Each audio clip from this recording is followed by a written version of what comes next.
Here is the full version of this intriguing story. As a reminder, I do a little psychological analysis in the parts themselves, so be prepared for little digressions as the story unfolds.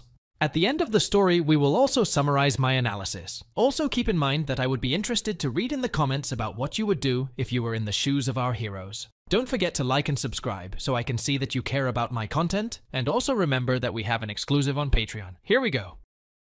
A couple of puffs. Chapter 1. Unfortunately, I'm also the type of girl that most men look past it. Not even a hint of a look. At least, that's what it seemed to me. Regular, quiet, submissive, church-going Julia Green. In my 24 years, I was fortunate enough to still be living with my parents, but unfortunately we had just moved across the state to a new town for my father's job. In a way, I was lucky. I wasn't leaving much behind, just a part-time job at a small Christian bookstore, and of course, no real friends to speak of. Not even at the church I'd gone to all my life, when the doors were open. Even the other girls found me too weird and too sheltered. Maybe so, but it was for the best, and I believed that. I never doubted my parents and what they were doing. It was the way things were done, and I was more than okay with that. God told me how grateful I should be. But there's no denying that life got a little lonely after a while. The reason is that I spent a lot of time, when I wasn't at church, alone at home. It was then that I did a lot of cooking and cleaning for my parents. For recreation, if time allowed, I also loved to sew and knit. Over the years, I made more clothes than I could wear. Most of them I gave away as soon as they were finished, but some things, the best ones, I kept. Like, for example, the dress I wore to my first Sunday service at St. Joseph's Roman Catholic Church. It was a simple, almost shapeless lilac dress with thin straps, worn over a white short-sleeved shirt. It had lilac buttons all along the front, and the skirt came down to just above my ankles. I wore simple brown sandals with clear nail polish on my feet to match my toes. My bushy brown hair was styled as best as I could with just a comb, and I applied very light natural makeup. I looked a lot like my mother, who was different from her only in her graying hair and aged skin. With butterflies in my stomach, I approached the new little one-story-old church with my family. Outside was a neat churchyard with a well-maintained large graveyard, and what appeared to be the priest's house just off to the side. Entering the main hall through the large wooden double doors, my gaze darted across the bright, freshly cut spring flowers, adorning the stained glass windows leading me forward. It had only been a few weeks since the Easter services, and everything looked very rosy. That's when I first saw it. Father Boss, standing among the other parishioners, and surrounded by old dark wooden pews. The church was very similar to the one we had left at home, though perhaps a little older. He was a well-built, distinguished-looking, clean-shaven man with graying blonde hair, dressed in the dark robes of a priest. When he turned, I saw that his kind but icy blue eyes were fixed directly on the three of us, and he looked away from the family he was talking to, then came toward us. "Welcome, the Green family, right?" he asked, and his deep, strong, authoritative voice traveled through my body as he shook my father's hand firmly. My mom, who was standing nearby, never extended hers as they were left lying at her sides, and I, being nice, did the same, stepping back a little again to give the men a chance to speak. "Yes, you are correct. I'm Joel, and this is my wife Heather and daughter Julia. It's nice to finally meet you after all these letters," Dad said with a polite smile. It came as no surprise to me that he had already been in contact with the minister of our new church. In fact, I was sure he was talking to several to decide which church was best for us. It was just his way of taking care of us, and I was truly grateful that he was taking such good care of me. If my dad decided it was the best option for our family, then that was the way it was. "It's my pleasure, Mr. Green. I know you have a wonderful family. As you already know, I'm Father Boss." Blue eyes turned to Mom and me as he introduced himself and turned, gesturing for us to follow him. Father was dressed in a traditional black cassock with a cape, and of course, a white clerical collar around his neck to show his status. At the sight of this man, I felt as confident as a priest should feel. He led us to the front of the church, gesturing to his right to the hard wooden pews. "Please, I would be honored if you would sit in the front, at least for the first service," he commented. My father grinned like a cat that got the cream. status paramount. He looked pleased with that, his hands traveling down my mother's back, gently nudging her to sit down. She pushed his hand away gently, and I followed her and sat next to her, leaving room for him in the other seat. "Thank you, Father. That's very kind of you. We are very happy to be in your church and, of course, to hear you preach." They talked some more, as the quiet murmur of conversation grew as the church filled with other well-dressed families. After a couple more minutes, Father Boss shook my father's hand again as he had to leave us to get ready to begin the ceremony. His piercing blue eyes lingered on me and my mother for a millisecond. Then he nodded politely to each of us before leaving. At first, it looked like our old church. My father made a good choice. We began by singing beautiful hymns that we all knew, with a small choir in front, and passing the offering tray, in which my father left a generous amount of bills, as he always did. When the sermon began, everything fell into place for me. Dr. Boss spoke with such passion and power, knowing the word and delivering it to us in such a way that his deep, murmuring voice penetrated me to the bone. His voice easily filled the large room as he stood in the pulpit with his Bible open before him, but never once did his eyes lower as he delivered his message, finding the right page. He spoke from his heart about our salvation and damnation without needing notes or anything else. It was an amazing display of knowledge and, importantly, godliness. Toward the end, tears came to my eyes. As I was finishing, it dawned on me that he had been speaking for over an hour. I was mesmerized by the way he preached to us. Even though it was so good, it felt like only a few minutes had passed. I was completely captivated. The way he spoke was like a drug to me. His voice made my heart flutter. I realized that this was the man who was to lead me to heaven, and I would do my best to follow his every word. After the entire congregation sang the Lord's Prayer, I felt satiated. As everyone was packing up to leave, I looked at my father, eyes wide and glowing with newfound motivation. "Can I speak to Father Boss, please? I want to ask him about some church duties that need to be done during the week." These were things I did at the old church as well, mostly cleaning and preparing programs for each Sunday. It wasn't much, but anything I could do would be fine. "Yeah, come on," he replied, helping his mom up from her seat and straightening the long skirt of her blue dress. Fortunately, I immediately jumped to my feet and waited for my chance to talk to my father. The line was already small, and I let the others go ahead since they were more experienced church members, and most of them were men. When everyone was done, I approached the man and realized how tall he was. The priest towered over me and my small figure, making my cheeks sinfully flush. Ignoring it, I smiled, putting one hand behind my back and stroking the silver crucifix around my neck with the other. "That was a beautiful sermon, Father. I enjoyed it very much. I was wondering if I could sign up to help with the upkeep of the church. Until I found another small job to occupy my time, or a husband, I wanted to provide for myself as much as I could. I didn't want to sit at home all day. The good Lord wanted me to be busy. Thank you, my young lady. I hope I continue to impress you. Of course, we could always use the extra hands," he replied, waving for me to follow him to the exit. I stood on the step, leading up to the pulpit, as he pulled out a pen and a small notepad. My father wrote down my information and said I could come back the next day and help clean up. The place was so safe and welcoming, I couldn't wait to come back the next day and help with the cleanup. I woke up before sunrise, and I was frustrated that I had to wait in my bed until it was time to get up to make breakfast. I couldn't start too early. Dad might complain about the noise. I gave in and got up early. It was nice to get up early on Monday, as my father was also on his feet, since it was his first day at his new job, and he needed to make breakfast and pack lunch quickly, which I dutifully took care of, and my mother helped him get dressed. As soon as he was out the door, since it was threatening to start raining, my mom graciously let me borrow her white hatchback to drive the short distance to the church and get to my duties. I parked just a few minutes after Father Boss told me he would be up and running at the church. I put on my usual long brown ankle-length skirt, a simple white t-shirt, and the white sneakers I used to clean the house in. As I approached the entrance to the fancy church house, my nose twitched when it was tickled, and then I noticed something disturbing with the corner of my eye. It was like puffs of smoke. I rushed toward the building, pulled out my rarely used cell phone, and prepared to dial 911, when the distinct and strong bitter smell of cigarettes wafted to me, and I was very surprised to see Boss's father in front of me, wearing a black short-sleeved shirt with a white collar, cinched with a black belt and slacks.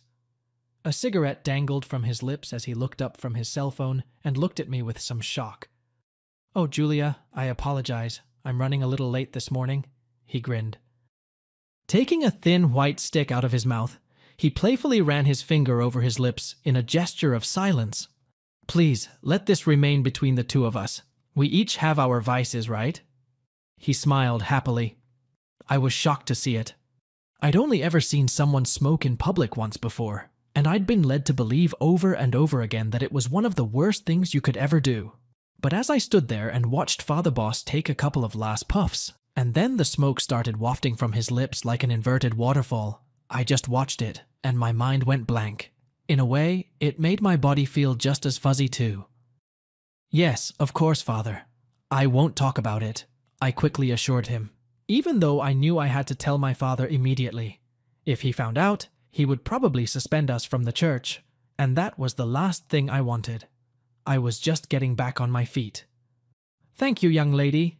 Father Boss extinguished the smoking cigarette butt against the sole of his black boot and deftly flicked it into the terracotta flower pot by the back door. Come on, I'll show you around," he said, leading me up the small wooden staircase into the church.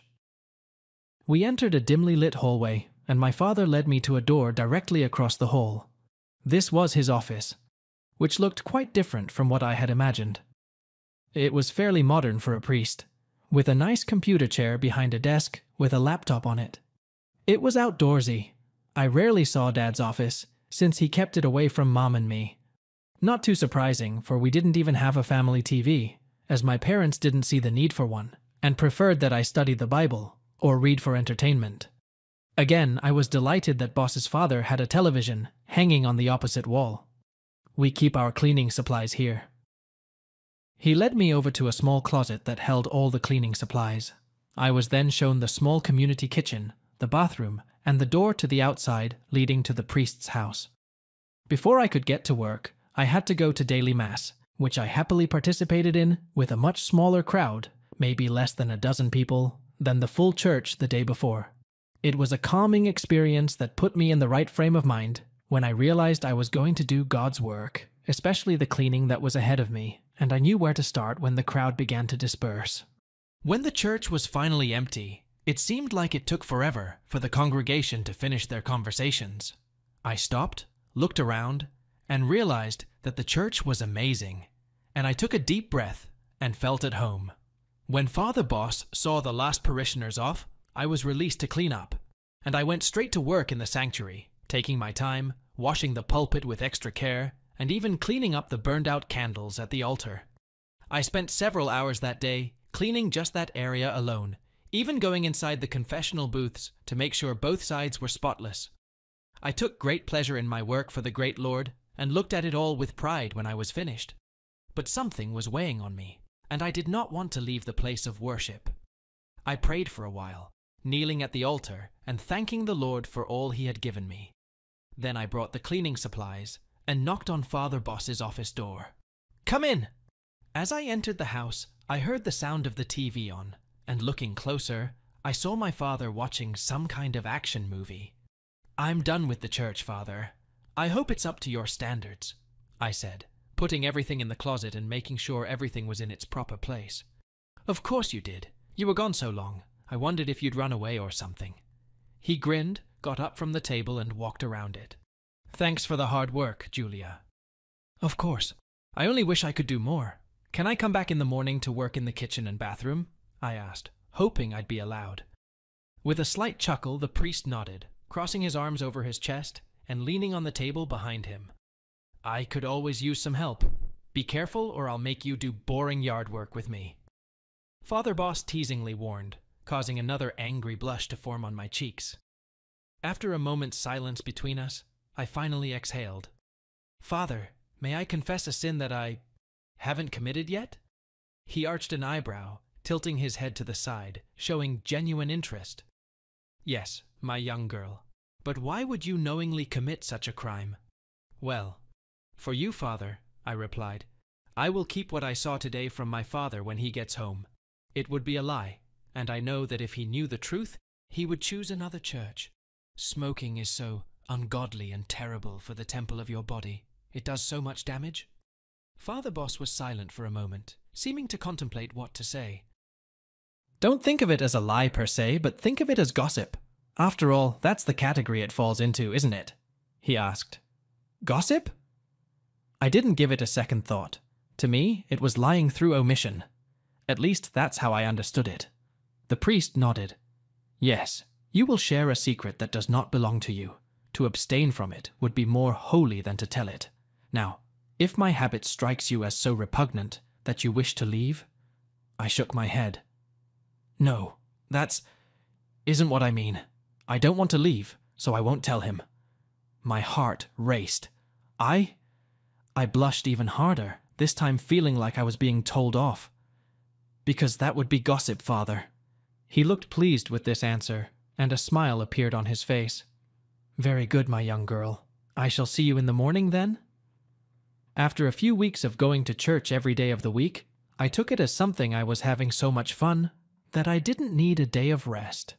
Instead, I was at church when I was supposed to be in town looking for a new job, and I could tell that Mom and Dad were already starting to worry about the gaps in my resume. Dad printed out job postings from the internet almost daily from stores in and around town and left them on the kitchen table where I sat and ate breakfast. I was fine where I was, so I could fold them up and ignore them. I was busy integrating myself into the community. There was always something to prepare for. Weddings, christenings, and of course, sadly, funerals. There was always something going on.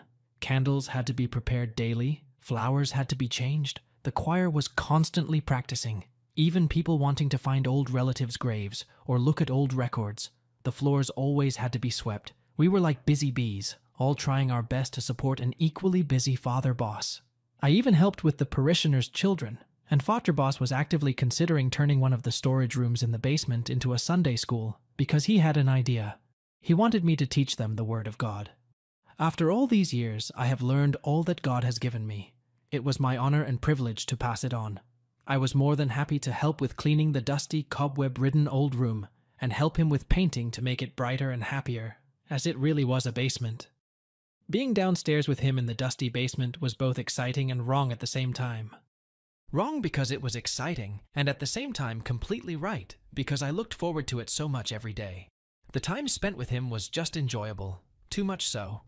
I felt at peace in his presence, even if he left me splattered with paint, winked at me, and then often slipped away to smoke another cigarette. But at one point, despair gripped me. I had no one to share this wonderful feeling with, no one to explain it all to. No one else could know how I felt about him, especially how quickly I was becoming attached to Father Boss. Even my parents thought it was important to my growing connection with God that I spend so much time under his care and helping out at the little church. However, they really wanted me to find a real job with a decent salary to pay the bills. I had to admit that I missed the hours spent researching and buying new fabrics and then sewing clothes. Every weekday I came early, well before morning mass, to make sure everything was in place. I knew it would be, but I had to make time, even if I was just cleaning up wilted flowers from the pulpit. There was another important reason to come early too. More often than not, if I timed it right, I would catch the priest outside for his morning smoke. I preferred to spend this time with him at the entrance to the church, finding the smell of his cigarette strangely quite appealing. As it dripped off the cigarette and tickled my nose, it was, I thought, very pleasant. Another reason for me to feel like a sinner. You must not enjoy this unpleasant habit. That was something I did not confess to him. His smoking near the church reminded me of a boy I liked at my old church. We were the same age, and I grew up around him, but never socialized or even made a real friendship. In the back of my mind, I knew my parents would disapprove of him, but he was so handsome. He had blonde hair, though he didn't look like a priest at all. One day I caught him, while cleaning up dead flowers in the cemetery, kneeling between a couple of headstones and lighting a cigarette. Our eyes met, but I didn't say anything, as I didn't want him to get in trouble. To this day, I think that's why my parents kept me away from him. For the next few weeks, though, I would often spot him with a cigarette in his hand, and then I would go home and pray for him, hoping he would quit his horrible addiction. After Mass, I would clean up the church again and then go down to the basement to do whatever needed to be done. Fortunately, Father Boss was courageous and took on all the hard work of lifting and removing all the scary bugs I found down there. He was such a courageous man. I knew in my heart that he was untouchable, that he was the kind of man I should lust after. I had a hard time. I spent the evening sewing on my ancient Singer machine, using old fabric, confusing my thoughts to come to the conclusion that I did, in fact, desire my new priest. I wanted to confess so badly, knowing that if I refused in advance, I would end up in hell. But how could I do it? I tried, in fact, every Tuesday and Thursday. I sat in the booth and longed to smell that almost soothing odor of cigarette smoke, but because there was a screen between us, I couldn't. So I sat, staring into the dim space, and talked to him. "Forgive me, Father, for I have sinned," I began, clutching my rosary beads tightly in my hands, so tightly that my knuckles turned white and numb. "What's the matter, my young lady?" I paused, wondering if I should tell him the truth, which I did, or if I should spend the night thinking about it and tell him about my spare sin. Being human, I knew I needed to confess more than one sin each week. It was just that this one was the biggest. The other day I got mad at my dad. He jumped on me for folding his socks wrong. So I oversalted his dinner to the point where it became inedible. He got mad at me for that too, and sent me to get something at the cafe that he could eat. I think Father Boss almost laughed at that, before he told me to do a lot of Hail Marys to make it up to him. Still, it was heavy on my heart from the blossoming of inappropriate thoughts I had for the man on the other side. I just couldn't bring myself to tell him about it. At least not yet, though I really wished I could begin to heal from this disease, the disease of love. Things were getting out of control. While working on a new dress at home, I changed my mind and recut half of it, as it ended up being a long skirt, but it was a bit fitted to my body. My curves were visible because of the high waist, and I wondered if I would ever be able to wear it. Of course, my parents would never let me leave the house in it, but as I tried it on and admired my shape in the mirror, I imagined wearing it on Sunday. It was very similar to the dresses and skirts other women wore, but to my family it was scandalous. Plus, my old baggy, stretchy underwear was too visible through it, and it was always trying to fall off. My mum was such a hypocrite. It wasn't long ago that I washed her new lacy panties and bras regularly. One day I asked why I couldn't buy such pretty things, and she just brushed it off as a mom thing, along with the phrase, "Please don't tell Daddy." She smiled dreamily at me and then said, "One day you'll hear about it from God." She gathered the clean underwear into a bag and headed up the stairs, stopping halfway to pick up the fallen underwear. I knew right away that I needed something else to go with my dress if I wanted to wear it. Or, if I wanted to be really naughty in this situation, then maybe no underwear at all. There is something about not wearing anything under my clothes that fascinates me. The thought was as daring as it was exciting. So much so that one day I actually tried it. It was a Friday, and I went through Mass and the daily cleaning without them. I put them in my bag just in case, but the feeling of being both naughty and naked at the same time was exhilarating, even though I was wearing one of my long, flowing cream-colored dresses that reached my ankles and covered my body well. It was so strange to feel the pew under my butt, and every time I needed to kneel, the fabric of the dress rested against my bare buttocks. I was afraid I would move the wrong way, and my butt would jiggle too much and be caught by the small congregation. As I moved around, I could feel the cool air under my skirt as I was busy cleaning up when everyone left. I cautiously made my way down to the basement, where Father Boss was already standing in the middle of the room, looking around in deep thoughtfulness. We finally got the room cleared out, and I was finishing up some deep cleaning that day. Soon we would need to set up tables and chairs and decorate the room for the kids. I went down the last step and out of sight for a moment to admire the older man, his strong hand under his chin lightly stroking his clean-shaven skin, his gaze darting around. I took another step down, and the floorboard creaked. He looked up at me and smiled. I was thinking, I can hook up a speaker system in here. I'd hate for you to miss the entire sermon on Sunday while you're here, he commented thoughtfully. I sank to the hard concrete floor, humming and nodding slightly at the thought. Glancing up at the ceiling, I figured his strong, marvelous voice wouldn't be heard through the solid foundation anyway. After all, It was an old building. "Great idea, Father," I said with a smile, walking over to the new supply closet where we had moved all of our cleaning supplies. Taking out everything we needed to clean the walls again, I set to work, trying not to disturb him. "Your sermon is so moving. I think the children need to hear it too. Maybe while they color and make crafts to take home to their parents." "Is that your lesson plan?" he asked with a slight smirk on his face. I chuckled lightly as I used the mop and can of cleaner to scrub the wall in front of me. "I thought I'd start at the beginning and work my way through the Bible. I have a few books at home with Bible stories for kids," I grinned back. Working hard, I was careful in my movements. I didn't want to shake too much. Reaching the top of the wall to wash it was even more nerve-wracking. I could feel Father Boss's eyes lingering on my body as I worked. Looking up at him, I noticed that his gaze was lowered lower than it should have been, which made me blush slightly. "I can finish up here if you have other things to do, Father," I offered politely. He nodded and took a moment to move toward the stairs. "Then I'll go to the office and see what's up with the speaker system. Let me know if you need anything, Julia." My name had never sounded so good. I loved the way it flew off his tongue. I smiled at him. While he was gone and not watching my ass, I scrubbed the walls vigorously and then started on the floors. Cleaning was a pleasure. All the while, I was easily immersed in thoughts of the man in his office upstairs. I thought about what it would be like to have him standing next to me. Even his strong hands could touch me gently. I also needed to get my head in order.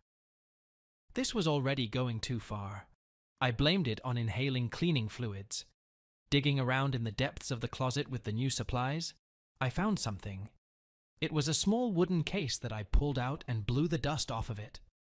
I stared at it in amazement, looking at the cross carved into the top.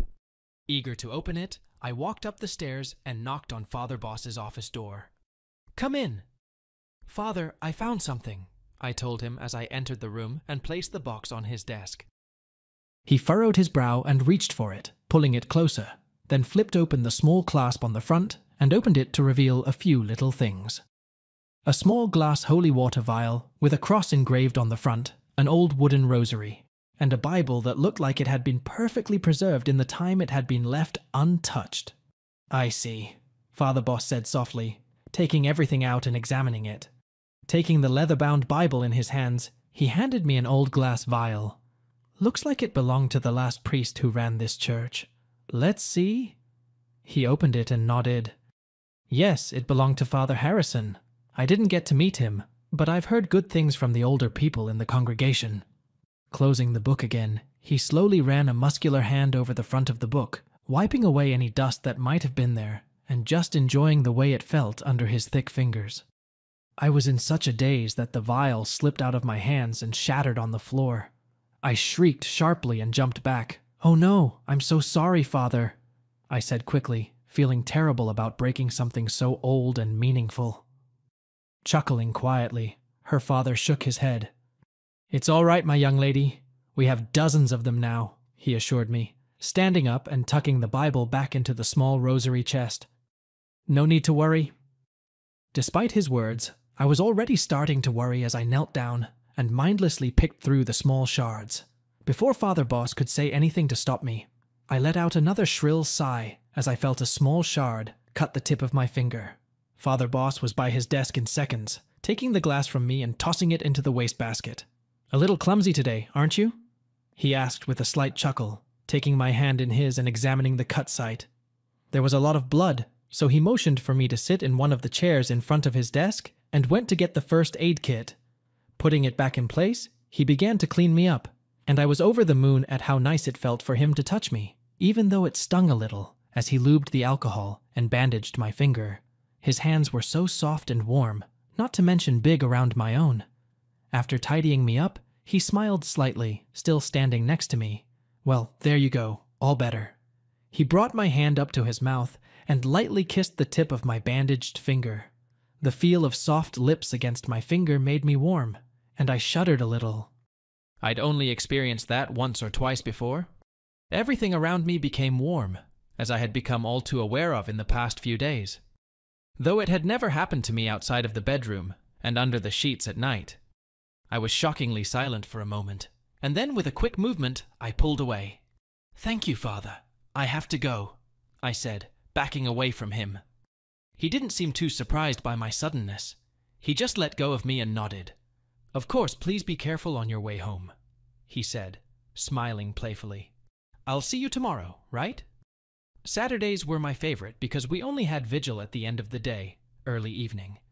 Thus, I had time to get a lot of church work done before then. But my heart was racing. I felt something was wrong with me. "Yes, I'll be here in the morning, Father," I assured him, walking out of the office and waving a trembling hand at him. When I got home, I took the coldest shower I could take to cool down my burning body and clean up after all the nasty thoughts that had been spewing out of me. Luckily, after the shower, no one noticed that I was quiet, doing chores around the house.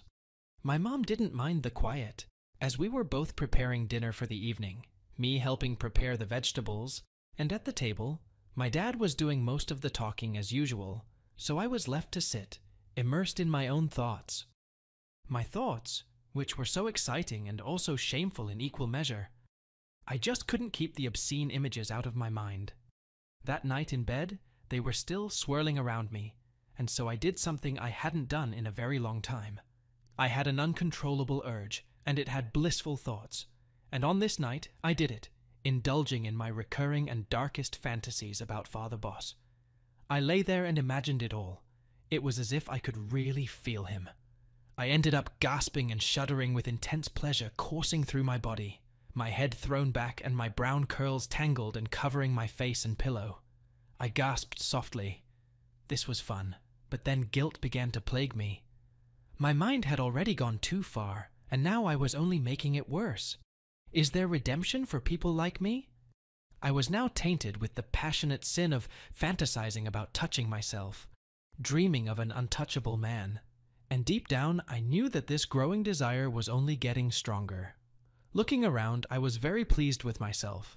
The basement of the church was really up to par. It no longer looked like a storage room, but began to look like a place of learning and worship. Pictures and posters hung on the freshly painted and cleaned walls. A whiteboard stood on a slightly clunky stand in front, and tables and chairs were arranged in neat rows. That Sunday, I was getting ready to start class, and made sure I had plenty of Adam and Eve coloring pages and books from my house that I would use. I decided to leave them at church, and was very happy that the church allowed me to keep them. Oh, it's beautiful!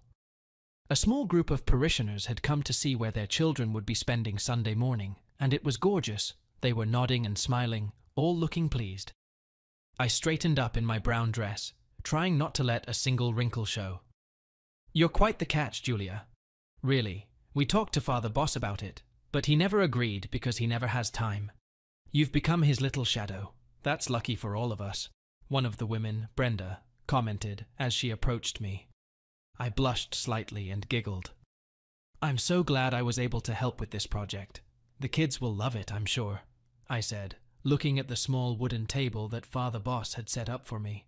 There was a speaker hanging on the wall above my new desk, with a sermon being broadcast overhead. I also had a small remote that I could use to turn the volume up or down to be able to teach during the sermon. Again, I was sure we would hear it without it, but I appreciated it anyway. "You've been a wonderful addition to the church," Brenda added, with a broad smile on her plump face, and the other women nodded in agreement. I smiled back, feeling pleased that they liked me so much. I had made more friends with them than I had with the people at my old church, and I had lived there all my life. "Thank you so much, Miss Brenda. I plan on staying here for a long time," I giggled. "Forever, in fact. I never wanted to leave this place." "You should think about becoming a nun," one of the women, Margaret, said, and I quickly shook my head, still laughing a little. "Oh, no. I don't think that's my calling. I want to be a wife one day and have children of my own. So why was I longing for a man who could never do that for me? It was like I was savoring the unattainable." "Ah, hello, ladies," a murmuring voice echoed through the hallways, the voice I loved so much. Father Boss came down in his usual casual black clothes, smiling at each of us. "What do you guys think? We've been working hard on it the last few weeks," he said. "This is awesome, Father." The kids will be so excited on Sunday when they can come here and have a more soft-spoken teacher to lead them to the Lord. Brenda laughed, teasing him. Dad laughed too, shaking his head. I guess I can be a little too strict for the young ones, he admitted. They talked for a few minutes, after which we were left alone in the basement classroom while the women went off to their knitting group. I busied myself laying out art supplies and such on the tables. We wouldn't be able to fill all the seats since there were only a few kids in the congregation, but maybe one day there would be a full room. You look excited, Father Boss remarked. I smiled, looking back at him over my shoulder. Oh yeah, I said it, letting my eyes linger on him a little too long as he leaned back against my small desk. For a moment, we just stared at each other, and I wondered if he knew. Could he see right through me and tell that I was undressing him in my head right then and now? He looked so handsome with his big, strong arms and the smile on his face. I could have melted. This man was so distinguished and handsome, like one of the actors in the action movies I regularly watched. It's a beautiful day today. Would you like to come outside with me? He asked suddenly. I was sure he was going to smoke if no one else was around. But the magical thing was that it was the first time I had ever been invited to go out with him. I couldn't refuse. I nodded my head before I could even think about it. I followed him to the back door down a narrow, dim hallway, and when I got outside, the sun was almost blinding. The wind fluttered my loose skirt a little, forcing me to lower my arms so it wouldn't ride up and show too much of my legs. Wow, it really is beautiful. It's usually so hot here, I said, looking around. When my gaze fell on Boss's father again, he was, as expected, holding a cigarette between his lips, lighting it from the wind with his hand. I couldn't look away. There was something so tantalizing about it. And the smell, once the cigarette was lit, made me move closer. Father Boss immediately noticed this and smiled slightly as he took a deep puff. Ever tried it? He asked, taking the cigarette out of my mouth and holding it out to me between his fingers. It's a terrible habit, but you're old enough now that I don't mind sharing it with you if you want. For some reason, I really wanted this. My head was screaming no, but my heart was screaming yes. It came out of nowhere, because I'd never thought about trying it myself. Reaching out, I took my hand from his and squeezed it between my fingers, careful not to burn myself. I brought it to my lips and inhaled very slowly and carefully, feeling the smoke move down my throat and into my lungs. As I exhaled, I thought I would be okay, but then a horrible and uncontrollable cough started to hit me. Gasping, I heard Father Boss laugh as he took the cigarette from my outstretched hand. He smiled when I crinkled my face in disgust. It takes a while to get past that part, he commented, taking another long puff while I just let out a series of small coughs to clear my throat. My throat was burning after all that, but the flavor stayed in my mouth and on my tongue. The flavor wasn't actually that bad. It had a slightly minty aftertaste. I don't see how you're going to survive this, I moaned, curving my mouth and pressing my hand to my chest to take a few deep breaths of fresh air. Like everything else in life, it takes practice, replied Father Boss, leaning the back of his head against the rough exterior wall of the building. Julia, it's been a pleasure having you help me so much. I already had an assistant, but it was an older woman, and she ended up having to take over. When I was the only one taking care of things got out of hand, he admitted. I smiled as my face flushed slightly. Thank you, Father. I am truly honored. I love giving my time to the church. I feel like this is where it's best. Was it? Was it really the best place I could be when I had such terribly warm feelings for the priest? Probably not. He gave me one of those smiles he always seemed to have because of his cigarette. His gaze made my heart race. I wondered why he had decided to become a priest, since he could have had any wife in the world. Maybe because no woman on this earth deserved him. But I was sure I wasn't the only one who wanted him. Far from it. Having been to church so often and for so long, I began to accept other women, just as my mom and I had at the previous church. Sometimes after a couple mugs of tea, they would not hesitate to talk about how hot the priest was. Of course, Mom and I never participated in these conversations, but we heard them. It was fun to go to church with Mom. However, I preferred to be alone.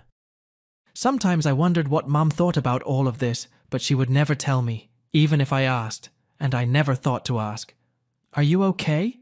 His deep voice brought me out of my daze, and I blushed even more when I realized I'd been looking at him. "Yes, I'm fine, sorry about that," I giggled nervously. "I guess I'm just a little lost in my thoughts." It wasn't a lie, but I was also lost in it as a whole. It was so twisted and wrong. My gaze still lingered on him, but then moved to the almost finished cigarette between his lips. Those soft pink lips that touched my finger, that I wished were all over my body. "Can I try again?" I asked, reaching for him, and got a surprised look from the man. "Sure, just don't overdo it. We don't want you to choke." With those words, he handed it to me, and I brought the filter to my lips. After taking a slow, easy breath, I immediately started coughing. Not surprisingly, my lungs didn't like the foreign particles. Smoke came out in little trickles, and I felt a little silly when he laughed, taking the cigarette from me before I dropped it on the floor. The next day, "You're not leaving this house looking like that, and certainly not going to church." Mom's voice was as shrill as a drill bit piercing metal when she saw that I was wearing the long pencil skirt I had sewn a few weeks ago. My outfit was non-scandalous, a little fitted, perhaps emphasizing my bottom. But Mom looked like she could have fainted. It was a light brown skirt with a little knot at the waist that went all the way down to my ankles and was just right, with a short slit that reached my knee on one side. I even went out and secretly bought a little white thong to wear under the dress so I wouldn't have to go without it like I used to. I paired it with a baggy black button-up shirt with the sleeves rolled up to my elbows. I was tired of only being able to wear the skirt in the privacy of my bedroom. I knew it looked good on me, and I wanted to show it off. Maybe it was vanity, but I didn't go out in a miniskirt. "Mom, it's no big deal. All the ladies at church wear things like this, and I like this skirt so much." I frowned, looking at my short black-heeled shoes that I wore to pair with this outfit, not used to arguing with my parents. "Besides, I'm going to help Father Boss with some paperwork today. It's the perfect time to wear it. That and Sundays, but I wasn't about to push my luck." "You heard me, Julia Ruth." Her face was red with anger. She was even angrier that I had spoken back. Oh, that hurt. She used my middle name. "I'm an adult, Mom. I'll wear what I want," I snapped, shocking even myself. For a moment her eyes grew wide as saucers, but then they narrowed and she shook her head. "I won't be a part of this if you leave this house in that thing. You're not taking my car." What? My mouth dropped open, and I couldn't believe she was doing this to me, just because she didn't like what I was wearing. Without another word, Mom turned on her heel and went about her business in the kitchen. I knew she wasn't kidding, but I didn't let that stop me from going outside exactly the way I wanted to. I rolled my eyes and turned on my heels and sprinted out of the house. I had to walk, and I was worried about how things would turn out when I got home. I knew my mom would tell my dad no matter what, so I was already planning on staying at the church a little longer than usual. The walk took quite a while, and I had to miss morning mass for the first time since we'd moved to the new church. By the time I reached the place, my legs were sore. I was sweating and feeling uncomfortable. To my surprise, Father Boss was standing at the entrance to the church, without a cigarette, just standing there, and when he saw me, he quickly walked over. "Julia, what are you doing? Is something wrong?" he asked, walking with me the short distance I had to walk before I could finally sit down and take a break. "I'm sorry I'm late, Dad. I had a fight with my mom, and she wouldn't let me drive her car," I explained. I felt so humiliated. As a grown woman, I should have had my own car by now. If I had one, I wouldn't have gone through all this. Moreover, I began to think that I needed to get another job to be able to get my own place, as scary as that thought made me feel. Father Boss put his arm around my shoulders and led me inside, and as soon as the door closed behind us, his hand slipped and now rested on the middle of my back as he led me past his office. "You walked all the way in on foot? Oh, Julia, you should have called me or something. I would have come and picked you up," he said as we walked out the back door. I sank down on the steps right at the entrance. My skirt fell open and exposed my legs from the knee down. I immediately jerked up to cover myself, but noticing the way Boss's father's gaze lingered on them, I left it at that. I was so exhausted I didn't care that he was touching my back. I wanted to. I really did. At that moment, I craved any pleasurable physical emotion I could get my hands on. He stood to the side of me, lighting a cigarette between his lips, and as the smoke floated from his mouth, my father walked over and knelt down in front of me, placing his hand on my ankle and bringing it close to his. Jamming a cigarette in the corner of his mouth, he slowly and purposefully pulled my best Sunday shoes off my heel and, looking into my eyes, began rubbing my foot, causing me to sigh slightly. "Father, you don't need to do that," I said quickly, trying to pull away, but he held my foot both gently and firmly. "I know, but these aren't exactly walking shoes you've been wearing. Your feet must hurt terribly." He sounded almost dragon-like, smoke wafting from his mouth as he ran his thumb from the middle of the arch of my foot all the way down to my toes. It was amazing to feel him pressing against the sole of my foot. Because he was below me, the soothing smell of smoke was practically drawn into my nose. I sighed and leaned back on the step behind me, resting my elbows on the wooden platform in front of the door. Father Boss was doing a fine job. He was clearly practicing as he gently slid his hands down my leg, pausing to extinguish his cigarette and then getting back to work. He even ran his hand down the back of my leg, massaging the muscles there as well. "Glad you'll be doing a lot of sitting today. You've probably had more than enough exercise for today," he said almost playfully. His words made me smile for the first time since this morning's argument. "Yes, thank God for that," I said. He moved to the other foot, placing the shoe next to his pair and leaving the other one for now. He had the softest, strongest hands I'd ever felt in my life. "Tell me about the argument," said Father Boss, looking at me as he worked, the cigarette still dangling securely between his lips. "What could have made her do something like that?" I sighed and felt a little awkward about the situation, though in a way I was proud of myself for sticking to what I wanted. "Mom thinks this skirt is too tight, and the slit on the side is showing off too much skin.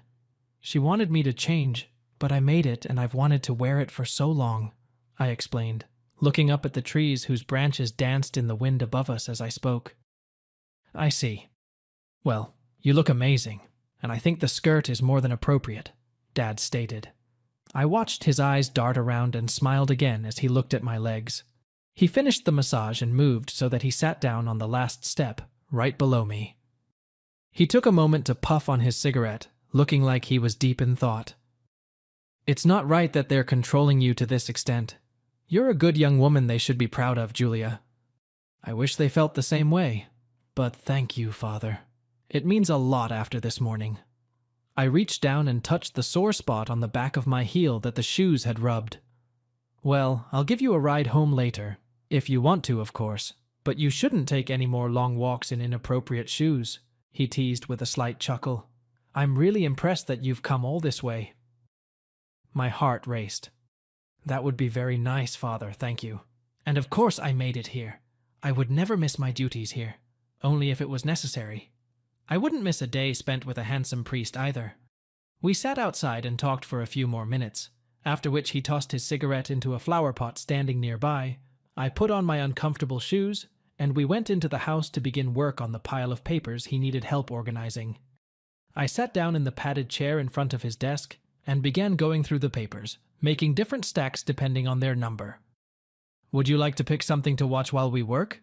asked Father Boss, handing me the remote. I actually wanted to, but I didn't know what to watch. The only thing I was allowed to watch was what the church put on. Movies and programs for special occasions. They were all about the Lord and salvation. I shook my head and chuckled slightly. "Honestly, I don't even know what to show on it. We've never had a TV at home." "Wow, I see you've taken refuge," Dad teased, switching channels. He stopped on some daytime talk show. I'd never seen anything like it, and the whole time I was working I kept looking over my shoulder to see what was going on. I loved listening to them discuss the gossip of the day about celebrities I had never heard of. It was nice to listen to something while I sorted through all the paperwork, although I finished my work too quickly for my liking. True, I managed to spend a little more time putting everything in my father's empty file cabinet drawer, but when I was done, I didn't feel like leaving. I just sat and watched the man in front of me work on his laptop, his fingers typing so fast it seemed incredible to me that he was actually creating words. It seemed to me that he was just pressing buttons at random and as fast as he could. Looking at me through the computer screen, Father Boss focused his kind eyes and smiled slightly. "Are you done already? Well, I have one more task for you, if you like to bake." he offered. I nodded happily, excited to make something for the priest. It would be an honor for me. Okay, this may seem a little strange, but I really wanted apple pie. I have everything I need to make it, but I don't really know how to cook, he grinned. It came out awful, but I have enough food to make another one. Could you make me another one? An edible one? I chuckled at his little story and nodded again. My pleasure, Father, I replied, standing up and defending my modesty by instantly straightening my skirt. Cooking a pie from scratch would take some time, but I was willing to accept the challenge and do it just because he wanted to. He was a good, godly man. Vater Bos deserved a sweet treat. I got up and went into the small kitchenette, already knowing where everything lay. I started my little project, peeled and sliced apples, and then set about making the shortcake from scratch. It was soothing while I got my hands dirty with flour and other ingredients. Once I had a nice ball of dough on the countertop in front of me, I pulled out a roller and started flattening it. Something about the thick wooden roller fascinated me a little. Rolling it over the dough, I stared at it, wondering how it related to something male. I'd never seen them before, except in anatomy textbooks at school. I was curious, to say the least. Coating the outside with flour, I found myself running my hand over it in a way I didn't need to. My fingers wrapped around the girth and sinfully imagined it was Father Bos and not just a tree. Realizing what I was doing, I blushed and silently reprimanded myself for thinking horribly dirty thoughts. It wasn't the best or prettiest pie crust, as I hurried to finish the flattening process to throw the roller away, as if it would be okay if the tool was out of my hands. But my mind was still reeling as I added the filling and covered the pie, crimping the edges of the pastry with a fork before placing it in the preheated oven. Once done, I prepared a large pitcher of lemonade and stowed it in the refrigerator to chill while I waited for the pie to finish cooking. It took me a long time to clean myself up, but when I was done, there was still time left on the oven timer for the pie. I sighed and leaned against the counter, looking outside, and as a brief cloud of smoke drifted in through the window, I thought about what had happened before. Thinking about how good it felt to feel his hands on me, gently rubbing and giving my legs the attention they so desperately needed. Now other parts of my body were craving the same touch. "What's up?" Father Bos's voice made me jump slightly, bringing my hand to my chest, and I looked back at the man with a slight chuckle. "You scared me. Everything is going well. The pie will be ready soon, and I'll put it out to cool," I told him, admiring the way he laughed and smiled at me.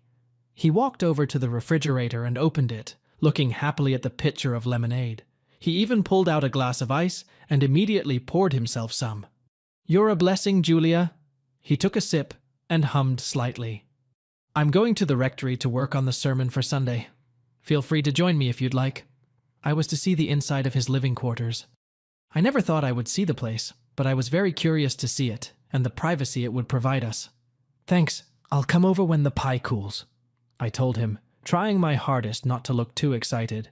"Feel free to bring the pie to cool in my kitchen," Father said, taking his glass and a whole pitcher of lemonade to take with him to the little house behind the church.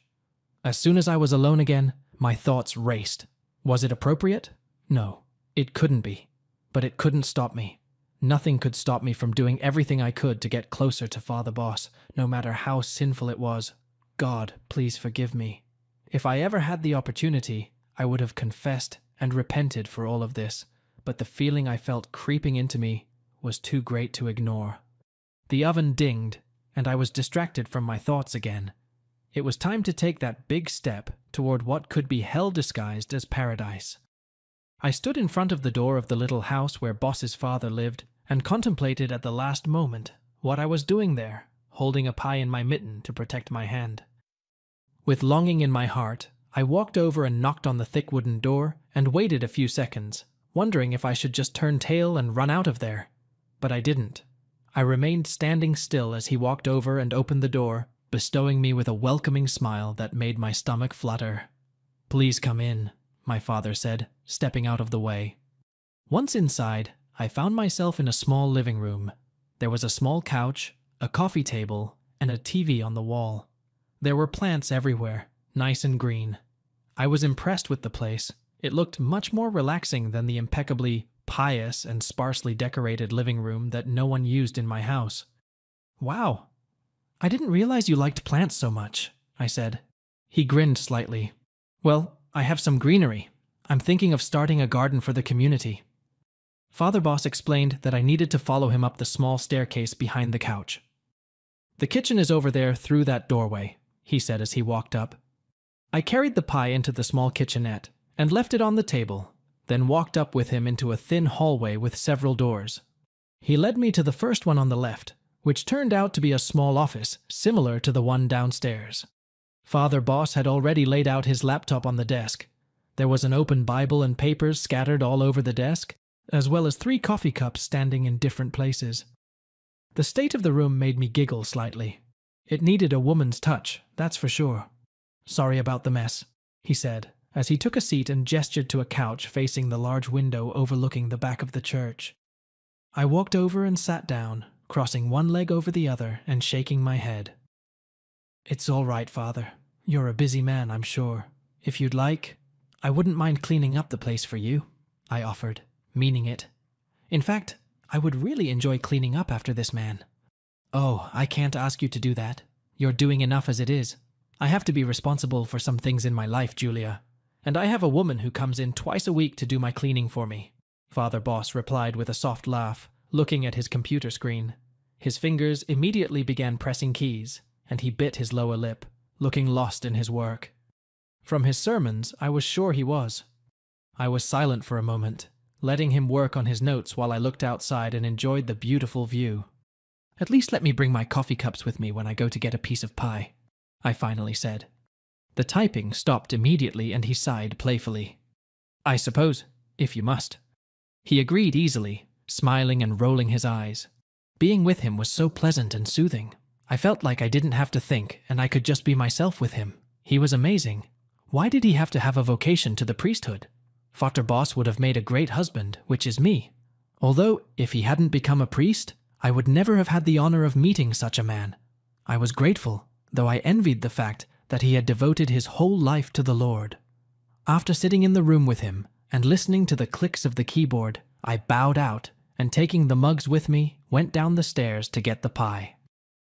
I spent a little time washing the mugs and putting them away where he would find them, and then took a slice of warm apple pie for Boss's father and brought it to him, along with a glass of lemonade for myself. "There you are," I said happily, placing the plate in front of him on the table and sitting back down. Boss's father's eyes glistened slightly as he looked at what I had prepared for him. He picked up his uniform, and before he could say anything, he groaned in a way that made my body involuntarily heat up. "Oh my God, Julia, this is delicious. Have you tried it yet?"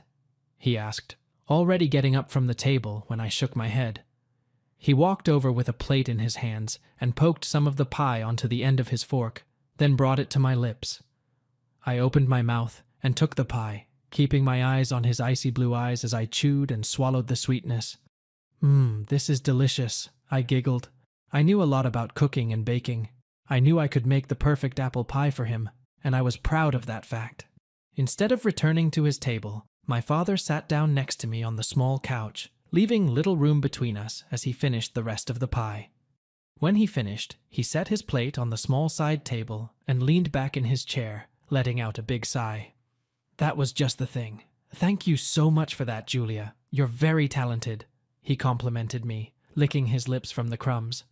I looked over and noticed that his eyes were closed and his head was resting on the back of the couch. He really deserved a little rest after all the work he'd done. Plus, it was nice to just sit with him and relax without needing anything but him. After a couple minutes of silence, I felt his arm around my shoulders. I shifted my gaze to the priest and asked quietly, "I'm sorry. Is that too much?" he asked, catching my gaze. No, it's okay," I replied. Slowly, I began to snuggle up against him, feeling his warm and large body pressed against mine. Soon my head was on his shoulder, and I realized that we had crossed the line. It was obvious, but neither of us wanted to see it. Apparently, I wasn't the only one who was feeling homesick. Father Boss didn't pull away from me. In fact, I thought he pulled me even tighter against him. It didn't go any further than that. I lay pressed against him, enjoying the way he caressed my shoulder and breathing in the smell of his cigarettes on my body. For a while, we just cuddled on the couch. I felt like I could have stayed there for the rest of my life. But I knew it had to end someday, and it did. He took his hand away, stood up, adjusted his clothes, and looked at me again. "I think it's time for me to take you home before your family starts to worry." He sounded like everything was normal between us. I understood why. I'd sinned a lot, but Father Boss? Well, I didn't know what to call what he was doing. He'd be damned for getting so close to me, and I felt like it was all my fault. The priest drove a fairly standard sedan. It was plain, nothing fancy, but it did make it easier to not have to walk all the way home. I also enjoyed spending more time with him, leaning back in the comfortable seat and watching the small-town scenery float past us. The closer we got to home, the more I began to dread it. I didn't want to do this. I didn't want to go back to my parents' world of total control. I was starting to like the freedom, but it was a forced evil. I had nowhere else to go. When he dropped me off and we said goodbye, it was bittersweet. I'd rather stay with Father Boss forever than go home to my prison, a boring old place with nothing to do but housework. As soon as I entered the house, Dad sniffed the air with exaggerated attention, and Mom stood back, arms crossed over her chest, looking pleased with herself. It was as if he was making excuses for her for what had happened that morning. I ended up staying in my room, missing the dinner my mom had made since I wasn't home to make it myself. That was fine with me, since I had more time to think about the man I really wanted to be with. I knew it was wrong, but at that moment I didn't care. I just wanted to be happy and be away from my parents. Over the next few weeks, I dove headfirst into my work at the church. I hardly ever left the house. I stayed there late into the night and started cooking dinner for Father Boss. He offered to let me eat with him, and as time went on, we learned more and more about each other. It seemed that while this was happening, the relationship between my parents became increasingly strained. By then, they were fighting almost every night, and the yelling made it hard for me to even fall asleep. I didn't understand what was wrong. After all, they never yelled. What was the problem when I was around? But the stress made me want to spend even more time out of the house, and more time in church with Father Boss. The church was my refuge. He was my comfort. By then, I had lost all respect for my parents and enjoyed the freedom I had when I was working. I could watch TV with him, and since he graciously offered, I even started sitting on the back door, stepped more often, and often shared cigarettes when we went out together. I still only took a couple puffs when the two of us sat there together. As time went on, I became more and more aware of how to enjoy his vice, so he would leave me a cigarette if he needed to go back inside. I only took a couple of cheeky puffs each time. There was a downside to this. I noticed that I now came home smelling our cigarettes. I was spending so much time with him. Not only did I notice it, but my dad wasn't shy about telling me how harmful it was, over and over again, like a broken record, that he, as a priest, should know better. I was even asked more than once if I smoked myself, and I tried my best to cover it up by lying about how I would never do that. He was starting to not like what was happening to me and obviously to my mom, but I had no sympathy for him. Every night I started not even praying for them, only for me to be with Father Boss.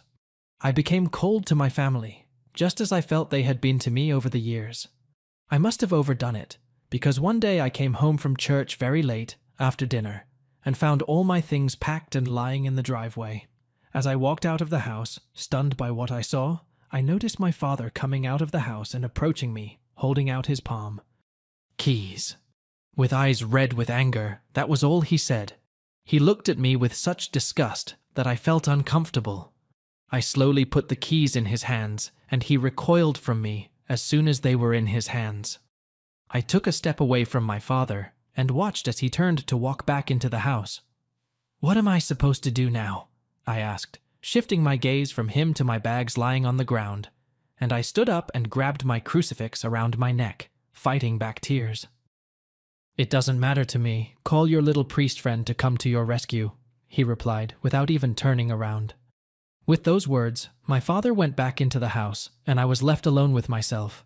Soon he even turned off the lights in the driveway, and I was left in the dark with all of my belongings. I quickly did as he suggested. and called Father Boss before he could turn off my phone as well. "Hello?" When I heard his strong voice purring through the receiver, I felt tears come to my eyes. I struggled to hold them back as I hurriedly explained what was going on. For a moment, I was afraid there was nothing he could do to help me. But after a short silence, he told me to hold on, and he would come right away. I didn't stay in the dark long before his headlights illuminated the driveway. He left them on, got out of the car, and helped me stow the few things I had in the trunk. Once we were back in the house and off the property, he looked at me, frowning slightly. "Are you okay?" I shrugged, tears already streaming down my cheeks. "I will," I replied. And I would, because I had to. After all, at rock bottom, there was no way out but up. I was homeless and had to rely on the kindness of my priest to have a place to sleep. Fortunately, he was full of goodwill. I was lucky to have an extra room in the small house where Father Boss lived, and he said I could use it as much as I needed. The room was beautifully decorated, with lots of mirrors, old paintings, and furniture. The bed was made of an old metal frame and covered with a large handmade quilt. Father Boss said it was sewn by an elderly woman who had recently passed away. She loved the church as much as I did. Of course, the paintings were just scenes from the Bible and Mother Mary. On the wall above my bed hung a beautiful crucifix with a figure of Christ, and I was comforted by the thought that from the first night I would sleep under the watchful eye of the Lord. I slept better than I thought I would, though it was a rough night with anxious thoughts putting me to sleep. Getting up the next morning, I dressed in a white and green leafy dress and a matching baggy green sweatshirt. After putting on my makeup, I applied the pink lipstick I had for special occasions and decided now was the time to put it on. After all, this was a new chapter in my life. Coming down from the bedroom, you could hear Father Boss humming a hymn to himself in his room, getting ready for a new day. I immediately went to the kitchen and was pleasantly pleased with the contents of the refrigerator. I began preparing a simple breakfast for the two of us: bacon, eggs, and toast. Normally, I could have done better, but I needed to get used to my new surroundings, and I knew morning mass was coming up. By the time Father Boss came down from his room, fresh and showered, in his usual casual clothes, I had already prepared a meal for him and put a glass of orange juice on the table. He looked surprised when he walked into the small kitchen. "Wow, I thought I smelled bacon," he said as he sat down at the table. "Thanks, Julia. Really, you don't have to cook for me." "Of course, Father, and I feel the need to do things around here for a living." I put the dishes I'd been cooking with into the kitchen sink before sitting down across from him. He gave up quickly, already knowing I wouldn't back down. I can be pretty stubborn when I need to be. We ate breakfast together, sunlight pouring into the room through the large windows. It was soothing. After breakfast, we went outside for a smoke together before it was time to get ready for morning mass. It was nice to start the day with him like this. It was a fun thing to do. The mass was wonderful, and I felt truly cleansed. I felt like I was starting a whole new life there. I was finally out of my parents' care and could just live my life. At the end of the service, Father Boss announced that there would be a bake sale the following week and that we needed all the baked goods we could get. All proceeds, of course, would go to the church. After everyone left, I was alone with the priest and happily went to the church kitchen to make butterfly cupcakes to see what he thought of them. They turned out a little unusual. The wings were made from extra cake, there was sweet homemade frosting underneath, and the center was decorated with strawberry jelly. It took me a while to make them, but nothing else was going on, and I wanted to make my dad another sweet treat for letting me stay at his place. After spending quite a bit of time in the church kitchen, I finally came out of there with a plate that held the most beautiful dish I had made. I couldn't wait to show it to him, but as I entered the church, I heard him talking to a voice I recognized. I was shocked to see my mom standing there with him holding a bag. She looked at me with sad eyes and sighed slightly. "Hi, Julia. I'm here to pick up your things. We assumed you might be here." It felt strange to see her so soon after being kicked out, but I did my best to smile politely as I approached her with a plate in my hands. "Thanks, Mom. I appreciate it," I said as I handed the plate to Boss's dad and took the bag she was holding. "Dad, I was wondering what you thought of my butterfly cupcakes for the bake sale you were talking about." "My goodness, they look delicious," he said, gently taking it in his hands and scrutinizing my work. "Do you want some, Mum?" I asked, not wanting to be rude to her, even though I was still upset about the way things had gone. She shook her head, which wasn't surprising, really. Mom never liked to have too many sweets in her diet, after all. "No, thanks, dear. They look good, though." She turned her back to Father Boss to speak to me. Not happy with the way things went between you and your father last night. I wish there was something I could have done. I tried to talk him out of it." While my mother was explaining this to me, I noticed Boss's father standing behind her and looking at me, bringing the cupcake to his mouth and running his tongue down the center, swallowing the jelly. It looked so obscene, but I thought it was only in my imagination until he winked at me.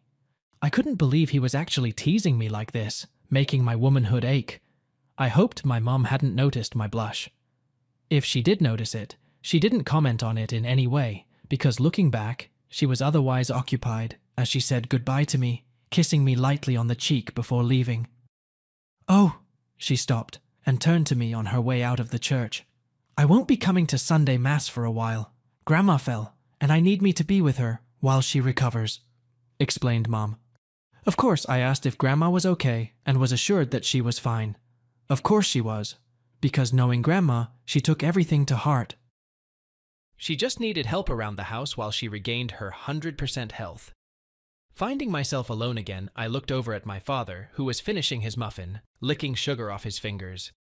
"That was amazing, Julia. You should definitely make them to sell. I'm sure they'll be a hit," he complimented. "I'll be sure to say a prayer for your grandmother next Sunday." He hesitated for a moment, then wiped another drop of frosting on his cheek. The discomfort and anxiety I'd felt at the sight of my mom dissipated and was replaced by a warmth throughout my body. I smiled, happy that he liked them so much, and my mind kept going back to the way his tongue swept across the middle and winked at me.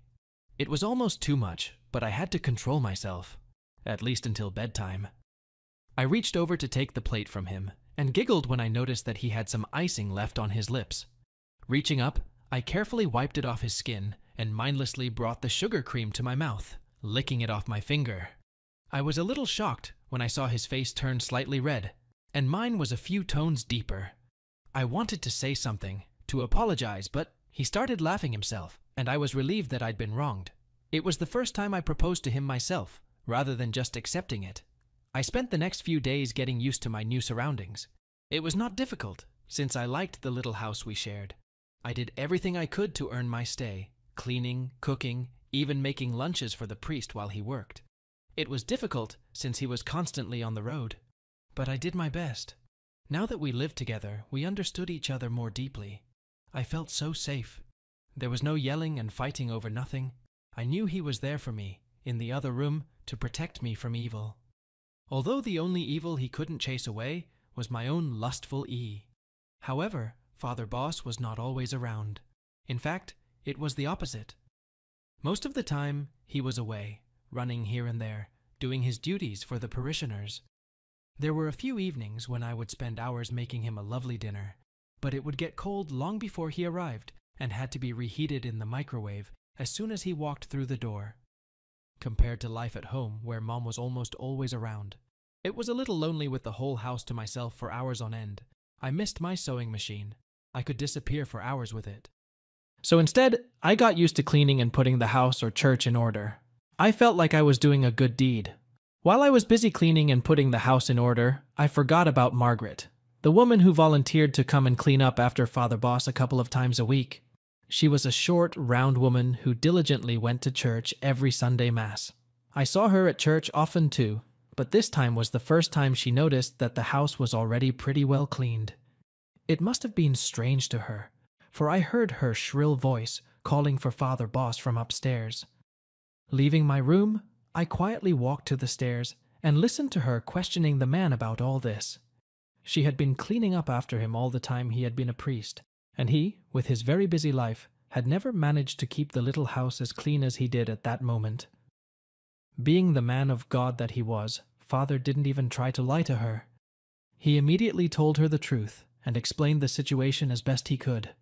But even after his explanation, she looked disappointed, almost resentful of him for allowing a young woman like me to stay in the house with him. "It's just wrong, Father, and you know it," she bluntly stated to him. One morning I got up a little late and Father Boss must have already made breakfast. I could smell it as I walked up the stairs and into my room. I got dressed in one of my simple outfits that I usually wore. I walked down the stairs, anticipating what he had prepared, but my heart dropped into my stomach when I heard him talking to someone. It wasn't Margaret this time. His voice traveled up the stairs. I was surprised that there was another woman in the kitchen. She was dressed in tight jeans and a well-fitting shirt. She had long, straight red hair, and she was sitting in my seat, with Father Boss sitting across from her, enjoying a cup of coffee and the view out the window. Both of them turned their heads to look at me. "Good morning," he said with a smirk, stopping eating for a moment. "Julia, this is Rebecca. She's a friend from my hometown, just stopping by for a visit while she's traveling around town," he explained, picking up a mug of coffee to take a cautious sip. "Please join us," Father suggested. Not hungry, I settled between them with a cup of my own coffee, eyes downcast at first. "I've heard so much about you, Julia. You seem to be helping Evan a lot lately," she commented with a sweet, dashing smile on her face. "I'm sure you haven't heard anything about me. I'm not just an old childhood friend of the good priest. I was even his girlfriend at one time, before he ran off to God, and of course entered the priesthood," Rebecca explained. "I was a little shocked. I thought my father hadn't dated in his time, but I should have known that a man like him must have a history and must have dated at some point in his life." "Oh, that's interesting." I looked at them, and my stomach churned with jealousy. This woman was so beautiful, and she already had things I wanted from him, but who knows what she'd get from him now. "Do you visit us often? Will you join us for morning mass?" "When I have the opportunity and I'm near the city, I stop by. I'm concerned.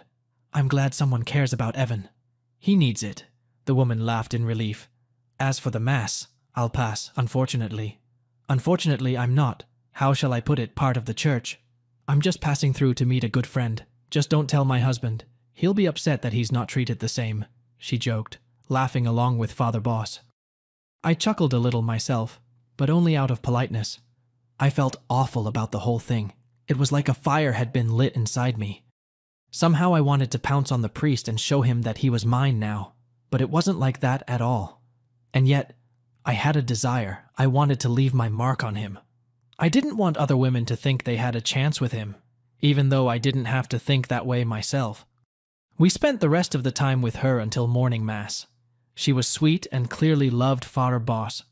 She left right before we were supposed to go to church and my sanctuary, not giving me time to talk to Father before we were supposed to start. Perhaps it was for the best.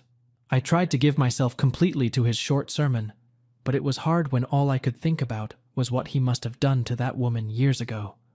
My mind was full of dirty thoughts, all sorts of lewd things they might have done together before he became a priest, and when we finished Mass, it was time for Father Boss to do the confessions.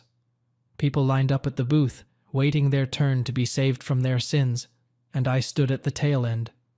I rarely went into the booth in those days, not having much to tell him except what I really needed to keep to myself at the moment. While the others listened, I lit my own prayer candle and knelt before it, clasping my hands tightly together. It seemed to me that through Father Boss I needed to ask for more than just forgiveness. I wasn't sure I could get in, but eventually I did. I sat in silence for a while, wondering what I wanted to say to him. It seemed so much easier to do it outside of this formal setting. I didn't feel like doing it, but it was hard on my heart. I felt like I had to do it. "What can I do for you?" said Father Boss finally, not knowing it was me. At least, not yet.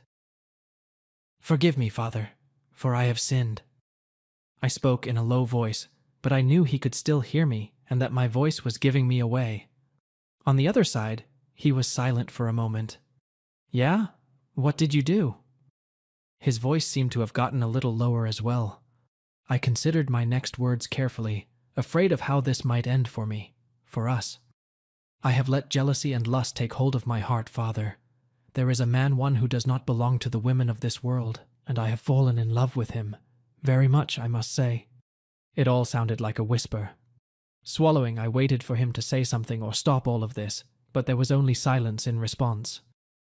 "This is so wrong, and ever since the feeling of attraction entered my body, I've been fighting it, but it's too strong, Father. This morning, I felt a twinge of jealousy watching him with another woman from his past. Before he took himself off the market, I wanted to be her and feel the same sensations she must have felt with him. At that moment, I heard the door on the other side of the stall open. For a second, I felt a deep nervousness before he walked over and opened the door for me. Rising from my seat, he looked holy because of the light from the sanctuary shrouding his head. He looked at me with icy blue eyes, and for a moment I couldn't read his expression. Only when he reached out and took my hand did I rise to my feet and walk out of the confessional. I snuggled into his arms as he leaned in and our lips met. It was the most tender feeling in the world when I was kissed for the first time. I had never been this close to a man before. The feeling was fantastic as I wrapped my slender arms around his neck. It was like I was finally as close to him as I wanted to be. He picked me up in his arms and carried me to the back bench, where he gently laid me down before climbing on top of me. "Is that what you were jealous of?" he asked in a low tone, making me wince as I reached up and put my hands on his shoulders. I felt his hand move. I gave him a response, pulling the man to me and kissing him again.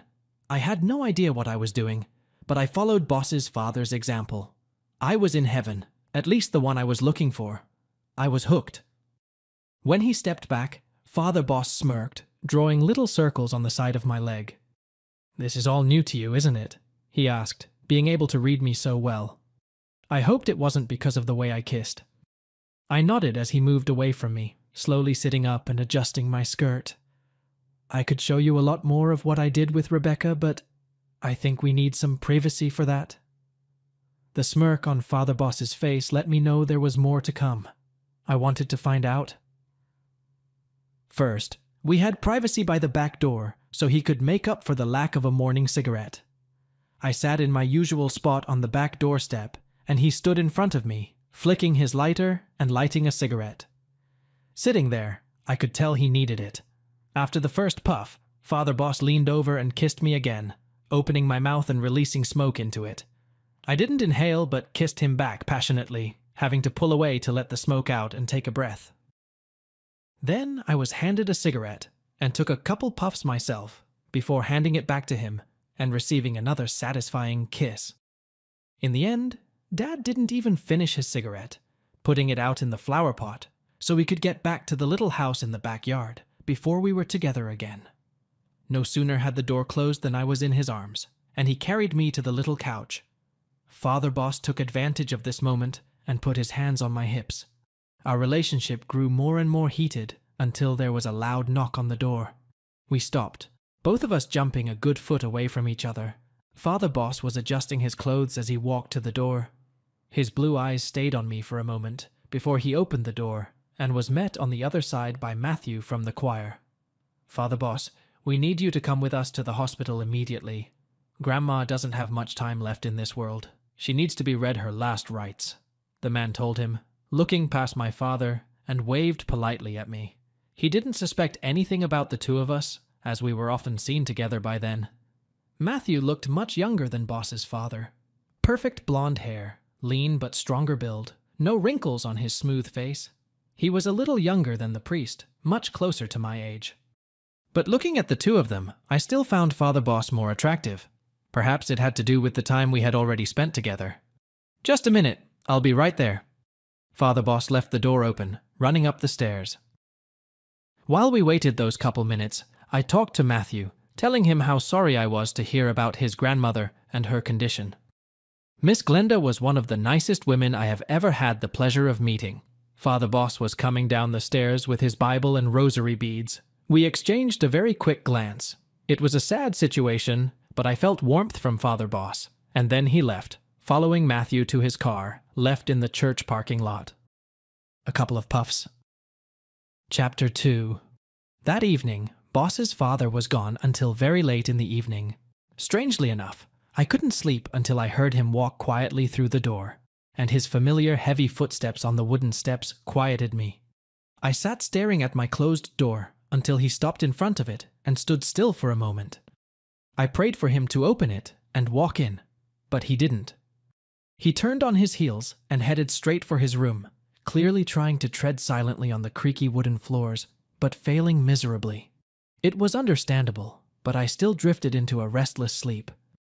The last thing I wanted was for it to end so soon, but if it did, I would be grateful for what I'd experienced with my father.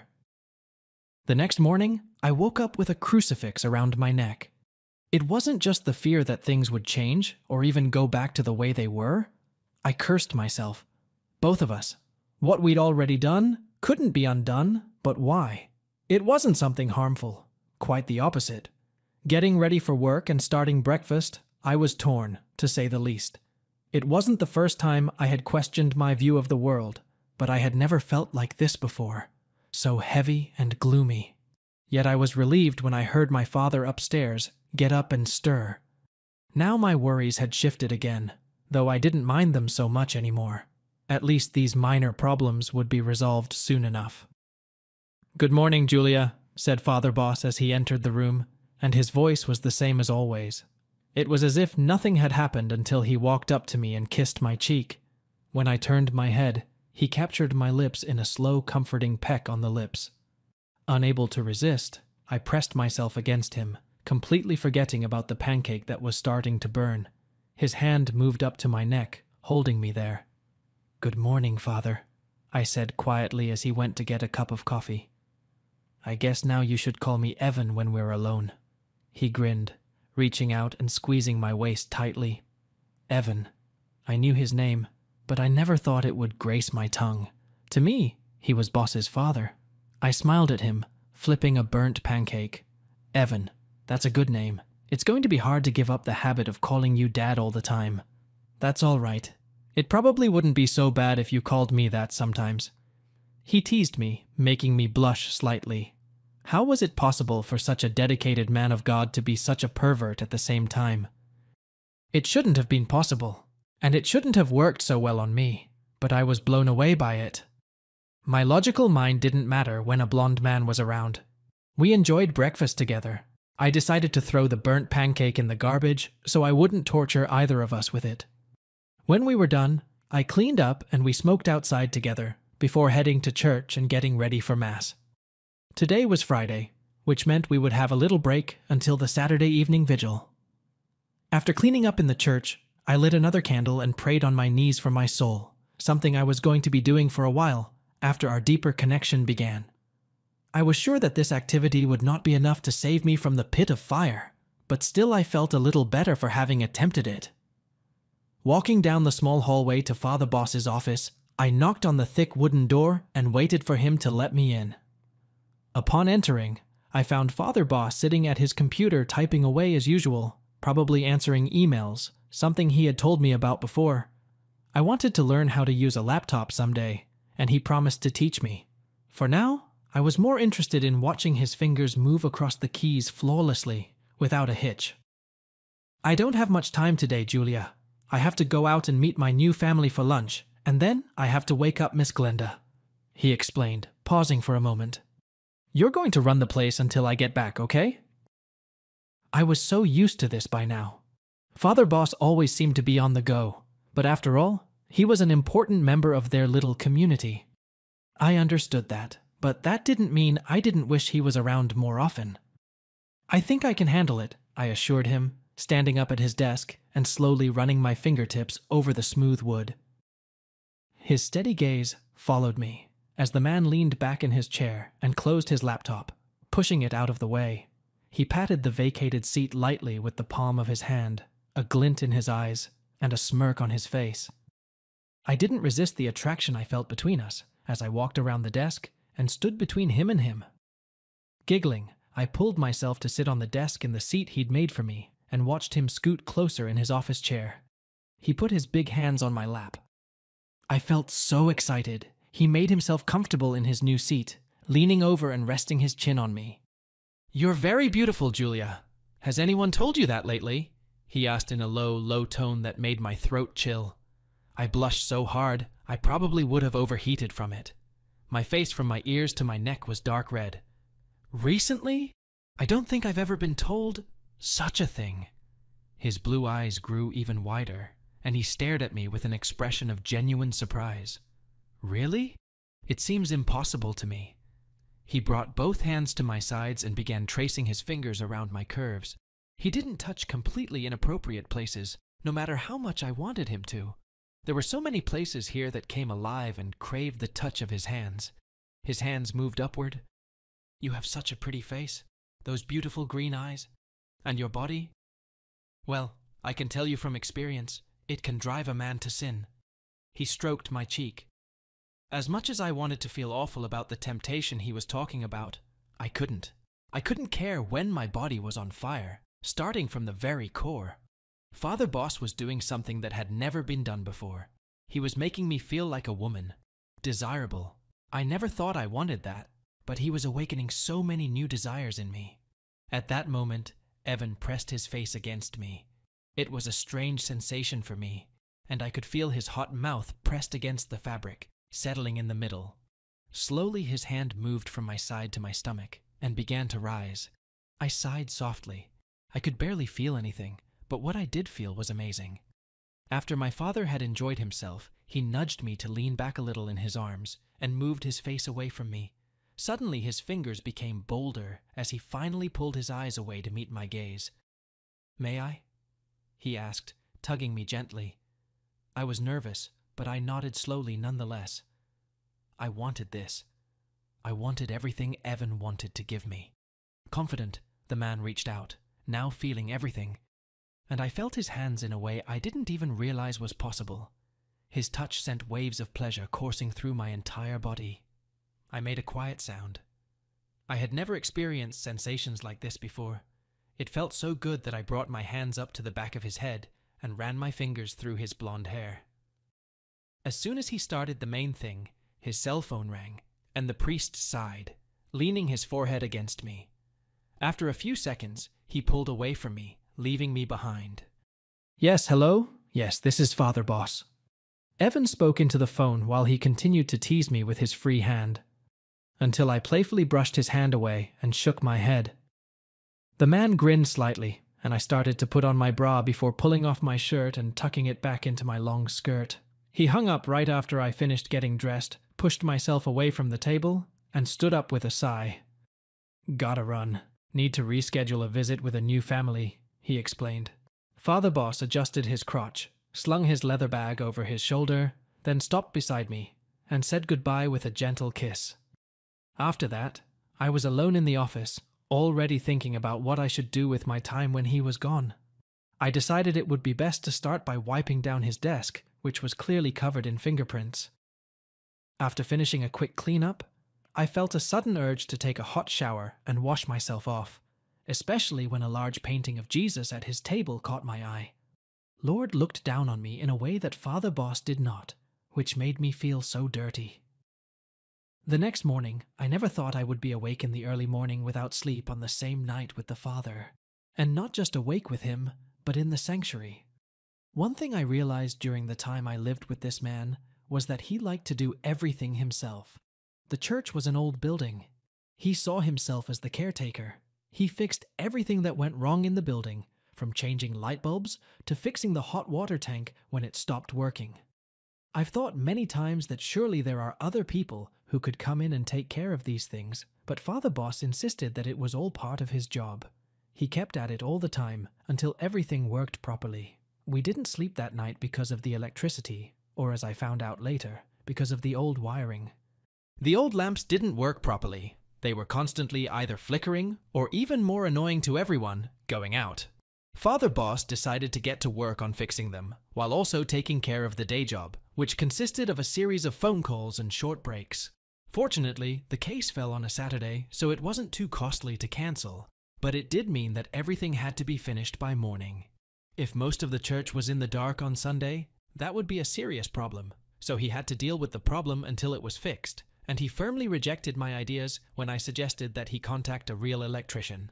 He spent the whole day running around, up and down the big staircase, trying to figure out the lighting problem. I could not help the situation, so my father turned to the choir director, Matthew, for help. He was a young man, about 25 years old, who also spent a lot of time in church. That's what his whole family did. His grandmother had recently passed away. It wasn't his only job, so he had to come in late, having finished his shift at the neighborhood grocery store. I was glad to see Father Boss with a little help from Junior, who took turns going up and down the stairs or holding onto the base while Father was upstairs. If my father was going to stay out late, so was I, if only to be useful to him and Matthew, bringing them coffee and water when they needed it. Mostly, though, I tried to stay out of their way and focused on other small things. There was always something to do, and that evening I found them all.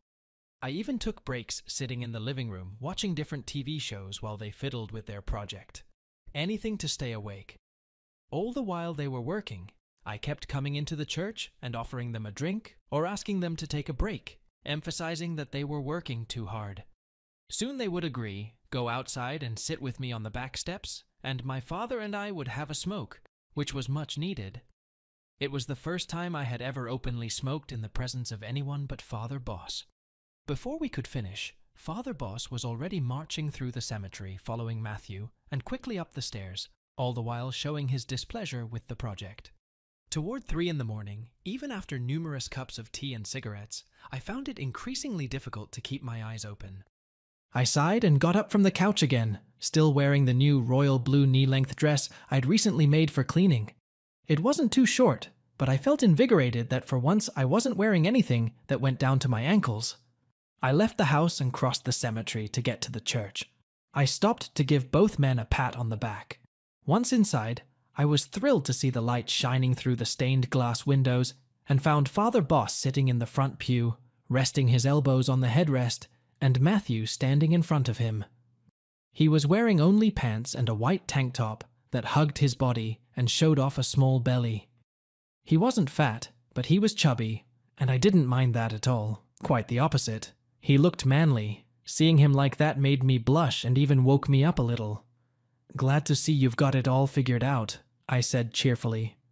Clasping my hands behind my back, I walked over and stood across from him, next to the younger man. Evan looked exhausted and stood up, rubbing the back of his head and groaning. "Yeah, thank God, it was enough to make me pull my hair out," he admitted. Matthew grinned and put his hands on his hips, looking around the large room. "Looks like my work here is done. Better go home and get some rest before tomorrow, huh?" He turned to me, as if it was time for me to leave too. It was a little awkward as we walked to the big doors together. I let him out and waved goodbye before closing them behind him. I chuckled and shook my head, turning on my heels and watching Father Boss arch his back and moan some more. "Damn! Been sitting in that cramped position too long."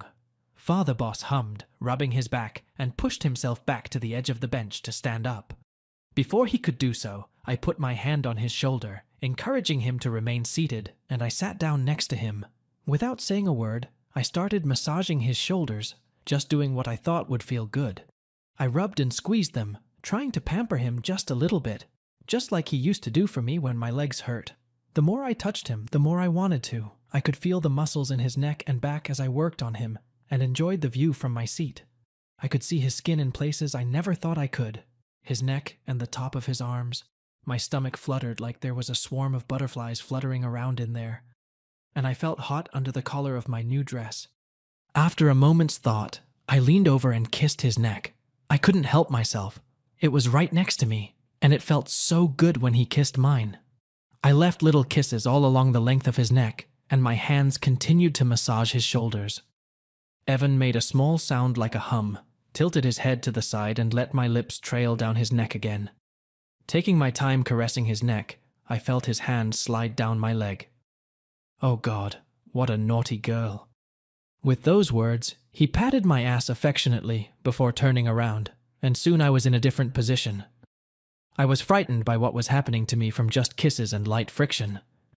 It made me feel different, but I had fantasized so much about doing things like that with him. I wanted more than what we were already doing, so much more. Breaking our kiss, Evan sat between my legs. Dad wasn't fat, but he had a soft, plump belly and chest. To run my hands over his shoulder, I sat back down on the bench and leaned over to kiss him gently. I had to cut most of this scene due to YouTube rules, but you can access the full version by joining our exclusive community on Patreon. And yes, this is a commercial integration. "Stand up," Father Boss ordered. A fiery blush flooded my face as I did as I was told and stood up from the bench. As soon as I stood up, the dress fell down and ended up on the ground around my white sneakers. I had the urge to cover myself up again. His light blue eyes disarmed me by running all over me. His face read gratitude. He stopped his gaze on my legs. In this situation, I was at least glad my mom showed me how to shave my legs. I had no idea how to take care of them. No one had ever looked at them. I was suddenly ashamed of that part of my body, but a smile played across Father Boss's face, and he seemed more than pleased about it. "It wouldn't be fair to leave you alone like that," he teased playfully. Meanwhile, my eyes were on his pants. Is this what they meant when they said the Lord had risen? I didn't know anything about it, but I had a good idea. At that very moment in my sanctuary, I knew how to do it. "Do you want to touch it?" asked Father Boss, sitting back down in the pew and placing his hands on me, pulling me a little closer to him until I sank down in front of him.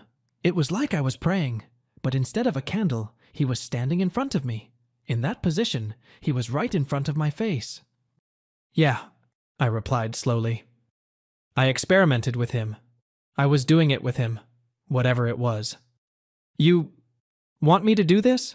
I asked slowly, not sure why he wanted me to, but got a nod from the blonde man. "Yes," he said. I always knew he would lead me. I was just walking away from temptation, not giving into it, like it was nothing, but from the way he looked at me, I knew he really wanted to. I suddenly wanted to do it for him, as strange as it sounded. I looked up to see his face while he touched my curly hair. Evan made the most amazing guttural and manly sound I'd ever heard from a man. "Hey, don't overdo it." Father Boss chuckled. I savored this moment, and before returning to my task, Father Boss lifted me up, and with a little coercion, made me move to the pew again. Suddenly I was on it, looking up at the wooden beams with flickering lights high up on the ceiling. It was like pushing the sea apart. I gasped and rested my head back against the wood. From where I was lying, I could see the large crucifix on the front panel. I stared at it, searching for an answer. Am I doing the right thing? It couldn't be. It was so dirty to be doing this kind of thing in my sanctuary. I grabbed and pulled the much smaller crucifix around my neck as I always did when I was worried. The cross between my fingers soothed me. I could feel the chain around my neck. And then I heard the clink of metal hitting the wooden floor below. The thin chain on my crucifix had broken. My hand lazily reached for it, but it was too late. I was distracted. I was too engrossed in the pleasure to think about the chain. The sensations I was experiencing were unearthly. They had to be pious if they came from Boss's father. After a few moments, I was all bewildered, and it seemed as if bliss had taken over my whole world. It overwhelmed me as I reached a peak of pleasure I didn't even realize I was experiencing. "Oh, Evan!" I gripped the edge of the bench with all my might as waves of pleasure swept over me. When he finished his deeds, I stood up and made a face at my father, making him laugh, and he took a white t-shirt and made me wipe my face with it. "I'm sorry, Julia. I didn't mean to end up on your face like that." He chuckled softly. After that, we slept a little bit, but not too much. Sunday morning came all too quickly, as we had a very late night, and actually an early morning. Getting dressed that morning, I was confused when I realized my necklace was missing. I had never taken it off, even when I showered. I knew exactly where it was, but by the time I got to the church, people had already filled the pews. It wasn't long before we were back in church, and Father Boss was delivering a passionate sermon, as always. The children and I listened to him from downstairs, from the Sunday school room we had worked so tirelessly on. He was so inspiring, even when I couldn't see him. It was truly amazing. After the sermon and Sunday school class, I found myself in a small fellowship hall, where there were tables and chairs for people to eat after church. I sat at one of the busiest tables, and many parents stopped and thanked me for working with their children the last couple of Sundays. I was honored, but it felt good to receive such recognition. I was enjoying coffee with other parishioners, snacking on cookies, when suddenly Dad appeared right behind me. I felt him touch my shoulder, and then I looked back and wondered what he wanted to say to me after everything that had happened. The wrinkles on his face seemed to have gotten even deeper than before, and his hair was rapidly graying. I had never seen him look so old and infirm. Life without me and Mom must have been hard. 50% of it was his own decision. That reminded me that I needed to pray for Grandma tonight. "I think you lost it," he muttered. I noticed the necklace dangling in his hand, and my face flushed. He silently held it out to me, giving me the angriest look I'd ever seen him give me, even angrier than when he'd kicked me out. Oh, you found it. I must have lost it while cleaning yesterday." I reached out and took my silver crucifix from him. The man with the salt and pepper hair rolled his eyes at that. "I'm sure it was like that," he scoffed. "You're just like your mother." He said the last word through his teeth, as if he couldn't bear to look at me. With those words, the old man nonchalantly set his mug down beside me and turned to leave the church. "You're just like your mother." His voice rang in my ear like a church bell. What did he mean? I needed to find out what he meant, but I had no idea how to find out. While I was washing 30 mugs, one thought popped into my head, and it was the internet. As far as I was concerned, everything was out there, so I decided to see what I could find, but I would probably need the help of a priest to do it. Finished cleaning up, I knocked on Boss's father's door. "Come in!" When I walked in, Evan looked at me with a slight smirk playing on his lips. "You know, you're welcome to just come in. There's not much I can hide from you," he stated as he stood up and walked over to me. Father Boss touched his lips to mine in a light kiss, before wrapping his arms around my waist and carrying me to his desk. I giggled as my waist went slack, and he hurriedly lowered me onto the smooth wooden table. I was surprised that he was so strong and could carry me with such ease. As we moved on to something more, my gaze stopped on the open laptop that stood next to me. I didn't even notice Father Boss sitting in front of me in his chair. "Father, could you help me with something?" I asked, finally pulling my gaze away to look at him and catching his questioning expression as he arched an eyebrow. "Of course," he replied. "Will you help me find something online?" I pointed to the laptop and got a chuckle from the man. "Can it wait?" he asked. I gave him a stern look and shook my head, but I let him keep touching me as I reached for him. I turned the computer so that we were both facing each other. "No! I need to look at it. Dad said something and I can't get it out of my head until I know what he meant." There was a strange look in his eyes that told me he might know something about what I was looking for. "Okay, fine. What do you want to find?" he asked, using the touchpad in the center to move his little pointer to the search bar at the top of the screen. He did it as flawlessly as if he had no problem with it. "Heather Green," I told him. Of course, the first search yielded nothing. There was a stripper with the same name in a neighboring town. Then I asked him to type in the town we had just moved from, and there was an article about it in the local paper. "A local priest, 28, is reassigned after a cheating scandal." What a headline. My eyes flashed and my heart raced. Definitely not what I'd thought of when I was looking for information about my mother. It wasn't like her at all. Was it? My mom was a good godly woman. Puzzled, I pointed to the headline, and Evan clicked on it, revealing a short article from my old local newspaper that said it all. My mom had cheated on my dad with the minister of our church, and I only found out about it now. That explained it all. We moved quickly, of course, but I was told it was for a promotion at work, and I had no reason to doubt it. That explained why my mom left town, too. My poor father. Now everyone knew. Even me now. 1,000 conversations between Peter Thomas and my mom quickly ran through my mind. Yes, there were the saucy, flirtatious giggles and the many ecumenical discussions we had late at night. I guess we thought they were group activities. But Dad and I stayed home, and I honestly had no idea. I honestly didn't think Father Thomas was anything special. Speaking of special, my attention returned to the priest in the room. I jumped involuntarily. "Did you know?" I asked, unable to fully shift my focus to how he was making me feel. It felt so good, though. He continued to send sparks of pleasure throughout my body. Father Boss looked into my eyes and was silent. I wanted to know everything about this act with him, even if it would make me just like my harlot mother. His look let me know I was right. He knew about everything, and maybe even how it was arranged, from my mother in the confessional. She went to the confessional as often as she could. I forget to whom she confessed. I just figured, that's what people of good will do. Looks like I was wrong. Maybe because he felt bad that he couldn't tell me more, and he stopped whatever he was doing, though he continued to keep his hand on the side of my leg. He took a deep breath. "I know what to do at times like this. Let's go have a smoke," he suggested, standing up and removing his hand from mine. It was unlike him to stop like that, but I just nodded and got up from the table, then walked a couple steps behind him and walked outside with him to our backyard. I cautiously took a seat, still feeling a little awkward as he lit a cigarette, and we were both silent for a moment, while he looked like he was contemplating life and the universe, filling his lungs with noxious smoke. "I'm sorry I can't help you with that. What do you think of him?" asked Father Boss, holding out a cigarette to me. I nodded, took the cigarette from him, and took a smooth puff, which was now a practice. At this point, I really could have smoked the cigarette alone, but I was savoring the moment, sharing it with the priest. There was something about the passing of the filter between us that excited me as much as the first time. I couldn't wait my turn or even stop inhaling, and I don't think it was because of nicotine addiction.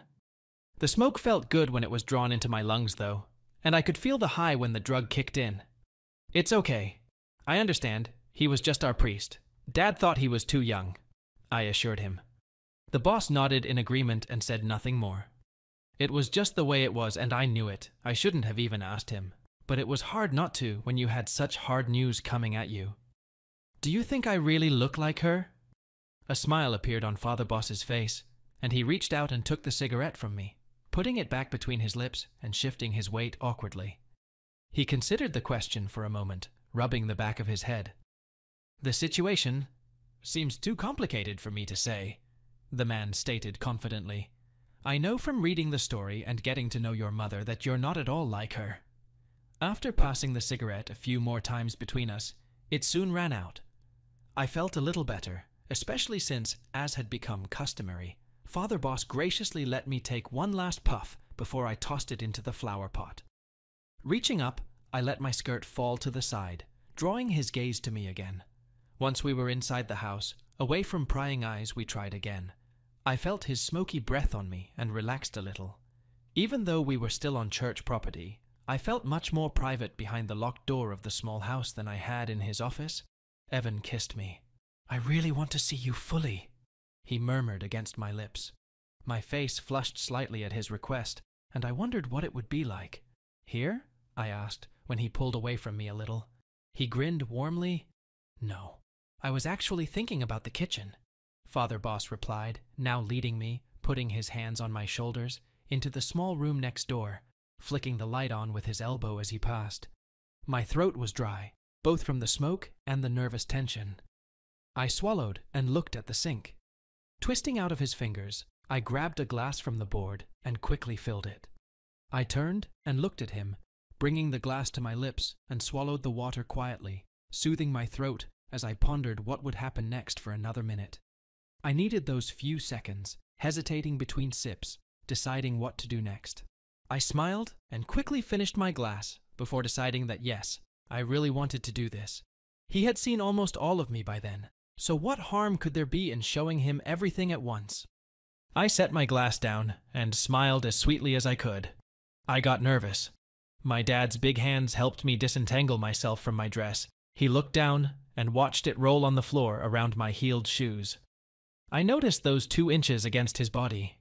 I obediently hung the dress on the back of one of the chairs. Father Boss smiled at me.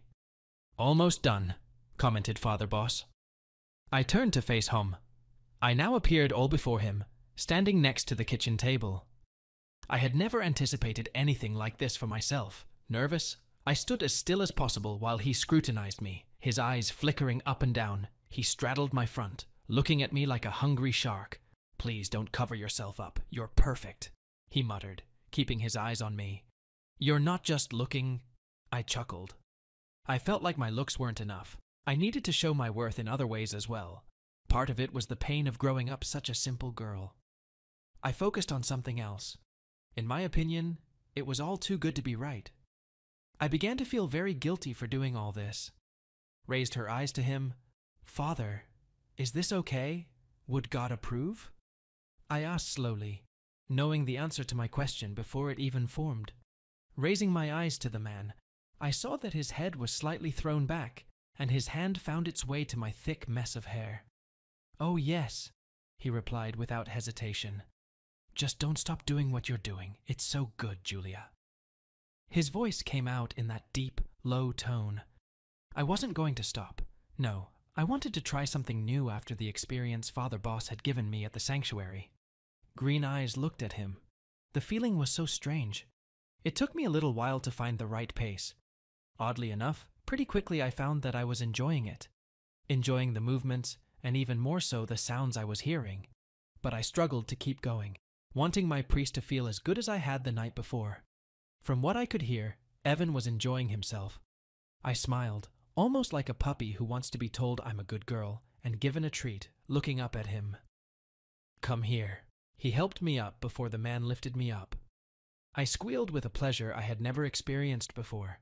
I had just never been able to try it myself. I knew I wanted Father Boss to be the one to lead me to this new experience, like he had led me so far with everything else. It hurt, but not terribly, and I wanted it so badly that I mostly ignored it.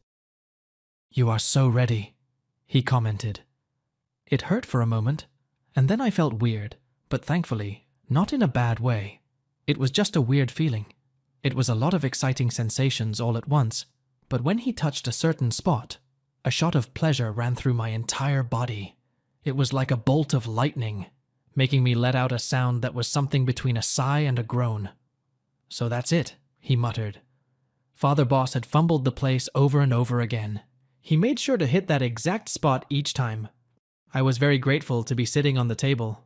The pleasure overtook me, making me throw my head back and grip the edge of the table, my knuckles turning white. The sensation was amazing, but suddenly I wanted to pee. But no, I couldn't pee at a time like this. My whole stomach was electrified. Being new to all this, I figured my body was just reacting to things like this. Right? Nothing bad could come from such pleasant sensations. I was sweating, which made me a little embarrassed. The hair on my forehead stuck to my glowing skin. I could feel everything building up inside of me, just like the day before at church. I felt so much fuller this time. My foot even flew out, hitting him in the chest, but that didn't stop Father Boss. I just felt it, and of course enjoyed it more than anything. A few minutes later, I reached the top. It was amazing. I couldn't take it anymore. I had already reached the same peak the night before, but the sensation was very different. I needed to regain my breath. Evan smiled at me.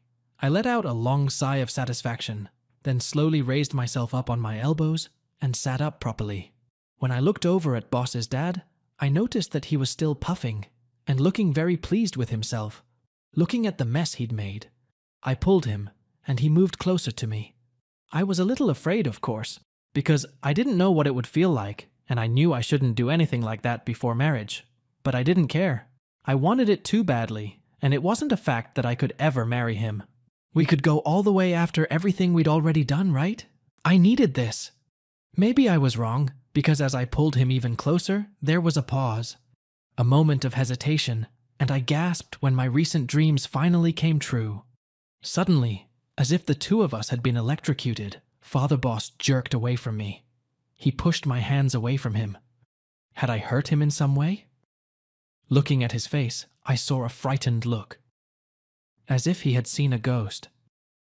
"I can't," he whispered, sadness in his voice. He shook his head. "What?" I cried, shocked by his reaction. I really thought this was what he wanted, what we both wanted. Father Boss stood in front of me, running his fingers through his hair and shaking his head. "I can't do this, Julia. I just can't. I'm so sorry." He repeated to himself several times, turning his back to me and taking several deep breaths, looking at the large green houseplant in the corner of the room. That's right. Father Boss was a good, devout man. Although he indulged in some pleasures, he still knew when to stop. I didn't. It was a bit humiliating.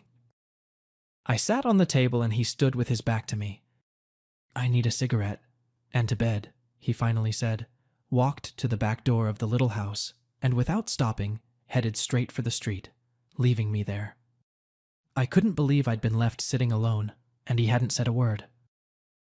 Taking a deep breath, I slid off the table with a groan, quickly grabbing my dress off the back of one of the chairs and pulling it as best I could over my body. I followed him outside. At that second, I realized he wasn't the only one who could use a smoke after all this. I woke up the next morning to an eerily quiet, empty house, not even Margaret showing up with the vacuum cleaner. After a much-needed shower, coming down the stairs, I found the kitchen cleaned up and the only cigarette and lighter on the table, along with the shopping list and his credit card. A small smile appeared on my lips, but as I looked around, I felt a lurch in my stomach, realizing that I must have gone too far the night before. I had really messed up my relationship with Father Boss. Thinking about what Father Boss would do at this very moment, I took what would soon become my first whole cigarette outside and sat on the cool back steps, looking out over the cemetery. It was a moment of peace and tranquility. A pair of magpies descended from an overhanging tree. One picked up twigs, the other picked up a worm, and then flew back to make a nest. Then I focused on my hand. I started wrestling with the lighter. It was harder than I thought it would be. Father Boss had always handed me a lit cigarette, and now that I was alone, there was no way I could light it. I agonized for a long time, holding the cigarette between my lips, not lighting it, and just hanging around until I noticed someone approaching. Quickly locking my knees together, I looked up, and I was relieved to see Matthew walking in my direction, wearing a grocery store apron over his clothes. He always went to work through the churchyard, so by then I was used to smoking in Matthew's presence. "Need any help?" he asked, bestowing me with his charming smile. Matthew was such a nice man that he even stopped for me on his way to work. "Please," I mumbled, trying not to drop the cigarette between my lips and holding out the lighter to him. He stepped closer to me. I could smell his deodorant and used one hand to shield the flame from the wind as he struck the lighter once and lit the end of my cigarette. Taking a much-needed first puff, I let the smoke out with a slight sigh. "Thanks," I smiled at him as he handed me the lighter, and our hands touched lightly. "No problem. I better get going." Matthew made a quick motion to check the time on his phone. "I'll see you very soon. Father Boss left me a shopping list," I told him, taking another long puff of my cigarette. "Great. I look forward to seeing you." He said it with the warmest smile I'd ever seen, and I wondered if he meant it as my stomach fluttered again, or if he was just being nice. We held each other's gaze for a moment before he headed back across the grounds, leaving me alone with the birds and squirrels. The rest of the morning went pretty mundane. After breakfast, I went to the store. My head was buried in my thoughts, so I didn't even look at the list until I got to it.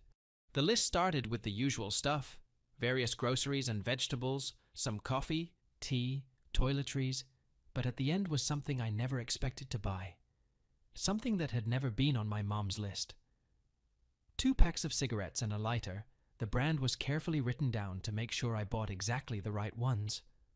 I was suddenly nervous, even though after participating for so long in what could only be described as a bad but fun habit of sharing cigarettes with Boss's dad, the least I could do was buy more for the 2 of us. Besides, after a tense morning spent alone, I was seriously considering that I could use another one. When I was done, I made sure to go through the line Matthew was checking in, and as I approached the entrance, we exchanged smiles. "Good morning, Miss Julia." He greeted me, beginning to scan the various items I had lined up on my belt. Father Boss is a lucky man. He doesn't have to go shopping himself anymore. He playfully teased me, making me roll my eyes. "Well, he's a busy man, you know," I said, picking up the bags and stacking them back in the cart. Luckily, I wouldn't have much to carry back to the little house on the church grounds, though I wished I had help with that. When he finished calling, I cleared my throat and looked at the list. Sure that my face was red with embarrassment, I was very afraid to even say out loud what I needed. Matthew watched me, leaning slightly against the counter and glancing at the list as he came closer. "Would you like a smoke?" he asked with a slight teasing glint in his eyes, reaching out and taking the list from me. His sparkling blue eyes darted across the page as he read to the end, and he nodded, jumped out of the register and hurried over to the tobacco kiosk on the side, grabbed 2 packs and quickly deposited them in the register before holding them out to me. I took them and placed them at the bottom of one of the packets and then finalized my transaction with him. We said our goodbyes, and after what I thought was a long look at each other, waved slightly before I walked out of the store, put the cart away, and taking a deep breath, dragged all the heavy packages the relatively short distance to the house. I spent the rest of the day in the church basement tidying up the Sunday school room. I still had to get ready for the following Sunday. I also had to get the kitchen and living room in order by the time Father Boss came home. He was due back at some point, and I was nervous at the thought. I felt like I'd messed up last night, but it was hard to know when he wasn't around. There was one ray of light. He still trusted me enough to leave his credit card for purchases, but that meant little when it came to other aspects of our life together. Father Boss came home after it was dark outside, priestly vestments and all. He must have been at work all day, but he didn't tell me what he'd been doing, but came over and kissed me gently on the lips. I melted again in his presence. There was still a spark between us, an energy, at least for me, as I lifted up on my toes to better reach him and pressed in for a kiss. Father Boss responded with passion for passion, but as soon as my hands rested on his stomach, he pulled away and stepped back. "How was your day, Julia?" he asked, and I shrugged, watching him pull a pack of cigarettes out of his pocket and grab a lighter from the table, clearly showing me that he wanted to take this conversation outside. I followed him out, and we settled on the back steps, the cool evening air around us tense as we made small talk about our day. We sat together, passing each other the last cigarette from the pack. In the darkness, we saw Matthew flash past us and waved at him. I even wished he would come and spend some time with us. Then the priest and I wouldn't be alone. For the first time, I didn't want to be alone with him, and it was a terrible feeling. It didn't help that I was sure he felt the same way. Something had changed between us. We huddled together on the couch, but even then it felt like there was a huge wall between us. Father Boss wanted it to be. I wanted to be close to him, and he couldn't seem to wait to distance himself from me. We just couldn't get comfortable on the couch. He kept fidgeting and moving me around. It was hard for me to get over it after we had grown so close over the past few weeks. After smoking a cigarette outside, we went to our rooms without saying goodnight to each other. The next morning at breakfast, Father Boss announced that the following week he would be leaving town for a few days for a conference. At first, I thought I might be able to go with him, because that would be great. Nice hotels, meals, cooking. But those dreams were quickly cut short when he told me it was for church, and he had to go alone. That meant I would also be home alone for the week, but I had a very important job to do. I was left to watch the church and lock up after him every night. I was scared, but at the same time, I was glad to have the keys at my disposal. Perhaps it was time for me to figure out how I would handle being on my own. After the morning mass, I went about my usual business of cleaning. The house was big, and its age was beginning to show. There was always something that needed to be taken care of, either to clean or to fix. It was just dumped on me as far as I was able. The more difficult things I had to ask Father Boss for. I loved this place, and no matter what happened in the future between Father Boss and me, I was sure my job here would never change. As the morning turned to noon, choir rehearsal began, and as I polished the wooden pews, I headed to the main area to enjoy it. It was fun to listen to them play, going up and down the scales and playing with notes and words. Matthew really had a gift. His voice was so beautiful and soothing, it blended well with the rest of the group, but stood out at the same time. When they started to sing properly, I hummed, and sometimes sang along quietly to them, as I diligently did my job, most of the time kneeling and polishing the seats of the long benches. Since Evan would be gone all next week, we decided that I would start locking in the evening as soon as choir practice was over. It saved him from having to do one more thing, which was something I was always eager to do. I sat there for the whole practice, and when it was over, I waited for everyone to disperse, and eventually Matthew was the only one left with me. "So Father Boss is dealing with us now too?" he asked with the movie star smile he always had on his face. He had a small folder that contained all the papers for the day, as well as all the choir donations. I knew there were a few bills in there from Matthew himself. I wished so much that I could donate too, but my donations to the church had to be expressed in terms of my time and effort. I chuckled and took the folder from him, tucking it under my arm as I walked with him to the front doors. "I'm just taking on another small duty, so my dad has more time for other important things," I assured him, and we both stopped and turned to face each other at the large wooden double doors. Looking into his blue eyes, I shifted my weight a little nervously on my feet. "You should be getting a big paycheck from the church by now." Matthew laughed, putting his hands on his hips, looking like he wasn't in a hurry to get anywhere. I didn't mind. It made me feel good to have someone in town to talk to when it seemed like Father Boss was desperately pushing me away. I knew I could spend time with an older man, but I could feel new boundaries being established between us. It would be painful, but I trusted that the priest knew what was best for both of us, especially after we had gotten into such a gray area with each other. "Oh, please, I'm just doing my small part of the job." "Miss Green, I think we both know you do more than that. You've practically bonded with Father Boss. I almost thought you were going to hook up last night when you kicked me out and clearly stayed out late. What time was that?" "I think it was around 4 in the morning. He playfully teased, looking at me with cheeky eyes. I blushed and quickly shook my head. "Not at all, Matthew. We would never. He's a man of God." I tried to look astonished, not knowing how to justify myself, because he was right. So terribly right. "And call me Julia, please," I said in a soft tone.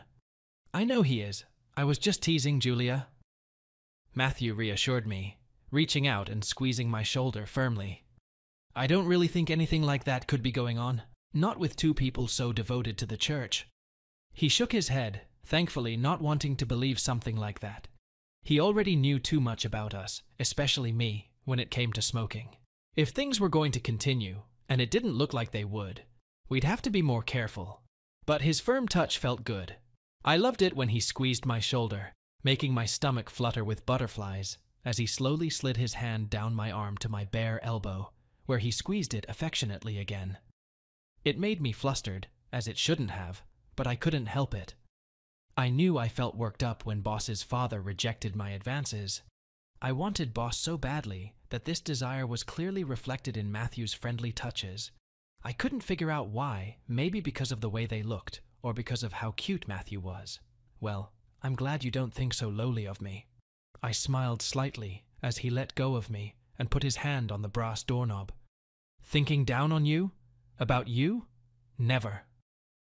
Matthew shook his head, and the way he said it, I knew he meant it. With those words, Matthew slipped out of the church, letting me close the door behind him. After he left, I felt a little lonely, wondering what Father Boss was doing, and if we were going to spend any time together that night. After locking the back door of the church, I went inside and found Father Boss sitting on the couch watching TV. It was perfect. He had a place next to him where I could spread out. Settling under his arm, I rested my head on his shoulder and sighed, feeling Evan tense up slightly, like he was uncomfortable with me lying on top of him. My arm was almost hugging his stomach. As I sat leaning against the man, inhaling and savoring the scent of his recent cigarettes, I pondered where things had gone wrong, even though to some extent I knew they had. It was that magical moment when I wanted to take things further. It ruined our relationship. However, it was hard to process that reality. I wanted to be with Father Boss every chance I got. After a while, as we sat in silence, with some movie playing on the TV that neither of us were watching, I leaned over and kissed his cheek before placing my hand on his chin and pulling his face closer to reach his lips. Evan allowed himself a slow, gentle kiss for a moment before pulling away and yawning. "It's getting late. Gotta get up early in the morning." With those words, he pulled away from me and stood up from the couch, adjusting his clothes and heading for the door. "Gonna go out for a minute. Want to join me?" asked Father Boss, pulling out a pack of cigarettes and taking one between his lips. I nodded and stood up too, feeling weird that he'd given up on our kiss so quickly. He didn't seem to like me anymore, and that made me almost sick to my stomach. My parents had kicked me out of the house, and now my Father Boss seemed to have stopped liking me as well. It was a terrible feeling. Once outside, I was a little surprised when Father Boss handed me my own cigarette and let me take it between my lips as he lit it. He did it the same way Matthew did, covering the flickering flame from the breeze with one hand. But it still felt good. Being there with Father Boss felt right, and it felt good to smoke together, even if we didn't share a cigarette. I guess he wanted only him to have the cigarette. The silence between us was not deafening. I felt comfortable as we watched the moon illuminate the part of the yard in front of us. It was pleasant. Our cigarettes burned brightly next to each other. Maybe everything would be okay. Maybe it just needed a little time. Throughout the rest of the week, I soon realized that time was not working. I could feel the distance between me and my priest increasing. We no longer exchanged quick kisses with each other. I was only able to cuddle with him briefly in the evenings on the couch. Father Boss seemed to be mentally done with what we had in common, and yet he wasn't going to say anything yet. In my moment of want and need, I thought of Matthew more and more often. I really needed the attention that Father Boss had accustomed me to. I felt terrible about it, not knowing if it was okay to think about it so early, but I couldn't help it. Monday morning came quickly, and very early in the morning I escorted Father Boss out of the house, and then immediately found myself in the dark, surrounded by silence. I knew I was going to be lonely from now on. There was nothing to do alone. I went around the house and dealt with the daily chores, and then took care of the smaller tasks that needed to be done here and there. Some things that really didn't need to be done at all. I kept an eye on the time, making sure I was outside for a much-needed smoke break when Matthew would be passing through the churchyard on his way to work. The time dragged on forever. I was out early, but when I saw him, I smiled and waved, happy to see him coming, and genuinely pleased when he saw me. "Good morning. Did you have a good time on your first day alone?" he asked, stepping in front of me. I looked up, adjusted my slightly shorter skirt, making sure it at least covered my knees, and shrugged. "It's been boring so far," I replied, putting the cigarette between my lips and trying to light it the way Father Boss and Matthew had done, without burning myself. I was happy when I succeeded on the first try, and felt proud of myself when the smoke successfully entered my lungs. "Off to work? Want some company on the walk?" I asked. "That would be really great," replied Matthew excitedly, and held out his right hand. I took it with my left hand, not wanting to burn him with my cigarette. He pulled me up to him easily, and I ended up next to him. I quickly handed him the cigarette, and turned to go into the house to lock up and take my keys with me before I left. When I returned, I was glad he had come with me. It was a pleasant walk. We chatted while I smoked quietly. I had to keep pausing to take a drag, as I had only ever sat down to smoke before. The young blonde guy was very nice to me, and I really enjoyed being in his company. It didn't take long. Time flew. So much so that when we got into town, I didn't feel like letting him go to work at all. I stood where I was, cigarette still lit. I guiltily put it down on the floor and put it out. I wished he'd spent more time with me at church. I went inside and spent some of the money my Father Boss had left me to buy a candy bar for breakfast. Since there was no one to cook for, I found no point in frying scrambled eggs and bacon just for myself. Back at church, I continued to study in the basement, preparing for the next Sunday school. I loved spending time setting up the room, expanding it, and getting supplies in order for the next class I would teach, but it was so quiet. I missed Father Boss's loud footsteps, and of course, his strong voice coming from the floor above. "Miss Julia," a high-pitched voice made me jump as I turned and saw Margaret coming down the stairs. She had a vase of blue and pink flowers in her hands, and she brought them over to the table I was sitting at and placed them in front of me. "I thought this place could use a little color to make everything brighter. It's amazing what you've done here already." "Thanks, but I don't know if I can keep them until Sunday," I admitted, leaning closer to the flowers to inhale their scent. It reminded me of the way Matthew smelled when I'd gotten close to him. "I know. I'll bring more on Sunday. I just thought that while he's away, it might be nice to have them around to block out the smell of Father Boss's cigarette smoke." The woman wrinkled her nose slightly, shaking her head.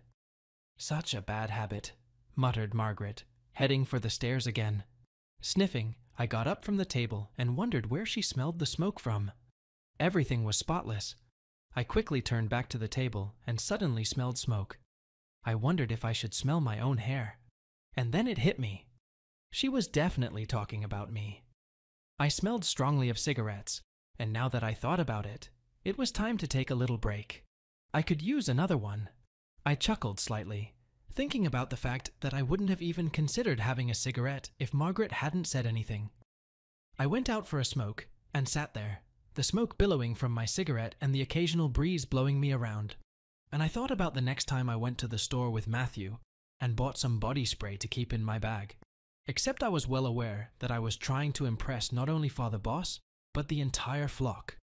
As I brought the filter to my lips again, though, another question came to mind. Should I even continue smoking now that Matthew had my attention? I'd started it so I could spend more time with Boss, but he didn't seem to want anything to do with me anymore. I exhaled the smoke from my lungs. Had smoking become unnecessary for me? Why did I do it? Miss Julia? The voice made me jump up again in my cold stone seat. It was impossible to hide the burning cigarette between my fingers, its smoke billowing in the gusty wind as I looked back at Margaret, who was standing directly behind me on the top step by the door. I guessed you might be here. Oh, Margaret, I thought you had already left for the day. I could feel my face reddening as I felt suddenly humiliated that such a sweet, truly lovely and godly woman had caught me smoking outside the church. But there was nothing I could do. I was already there. So I just sat there and defiantly took another slow puff. I felt like I needed it. My heart was pounding with fear. I really needed something calming, and I really felt that long, deep puffs of a cigarette at that moment helped. The older woman seemed oblivious to my naughty actions, completely ignoring the cigarette and smoke as she walked down the stairs and stood in front of me when she got all the way down. Actually, I was just about to leave. I just wanted to talk to you about something. I know things are all over the place right now, and I'm praying for you. We're all praying. But things are pretty weird right now, since you've unfortunately been kicked out of your house, and I also know that you're grateful to Father Boss for letting you stay here. But the longer this goes on, the more it's going to be talked about in church, if you know what I mean. Especially if you're not careful, she explained with a shake of her head. She took a deep breath before continuing. And to be honest with God, I don't think you two are being careful at all. That's why I want to make you an offer. I have a small one-bed apartment over the garage. My husband built it for my mother, God rest her soul, and it's unused now. If you want it, and I think you will, you're welcome. She paused, clutched at her chest for a moment, and looked up at the sky, clearly praying for her dead mother. My eyes widened at that, and my heart melted a little, first from the fact that she had lost her mom, and second from the fact that she even thought of something so sweet and kind for me. It was so sweet of her, and in that moment I wondered if this was the best move for me, to leave the priest's house and give him back the space he craved. I would no longer be in his way. That's so kind of you, Margaret. But I, as you know, have no money. I wouldn't be able to pay for my stay there. I earn my living here by cleaning, working in the church. I explained, waving my hand with my cigarette, further swirling the smoke between us, not realizing the whole situation. Part of me wanted to escape from the little house and go with her, while the other part of me didn't want a new change in my life, to leave my cozy room in Father Boss's house. Margaret smiled, her warm old face crinkling around her hazel eyes as she waved him away. Don't worry about it, dear. You won't have to pay for anything, and I don't mind you continuing to work here. It seems to be your calling. She reassured me, watching me intently as I took one last puff and then put out the end of my cigarette on the grey stone of the step and wrinkled my nose at the black mark it left, before carefully tossing it into the overflowing flower pot that Boss and I used as an ashtray. Yeah, me and Boss, and immediately made a mental note to empty it later when I wrinkled my nose again, looking at the big pile of black ash and flattened brown filters for the first time. It was really unsightly. I turned and focused on Margaret. Thank you. Can I give it some time to think about it? I asked, immediately wishing I'd jumped at the opportunity right then and there. It was time for me to get my own place after living with Boss's dad for so long. It had been a few weeks now, and things had clearly been getting strained between us lately. It would have been better if I had left, but it was hard to decide to make another major change out of nowhere. Anyway, I had to stay for the rest of the week to look after the church while he was away. Of course, the offer still stands. I was grateful for Margaret and her kindness. It meant a lot to me to have such a close church family. After talking to her, I went back into the house and cleaned up a bit more, remembering to throw the large ashtrays that stood outside both the church and the house into the trash can, and then went back into the house and had a quick sandwich for lunch. There wasn't much to do at the church other than sit in the pews and pretend to be Pag Boss, letting people who came looking for him know that he was unfortunately out of town and wouldn't be back until Saturday. The hours dragged on, painfully slowly, but as soon as it was close to 5:30, I went back outside, out of habit, and waited for Matthew to come home from work. I really wanted to tell him about Margaret's idea. I had to tell someone. I flinched when I saw him enter the courtyard from the sidewalk. He gave me a dazzling smile as he walked up to me, holding a small bag in his hand. "Hey, brought you another candy bar," he said as he handed me the bag.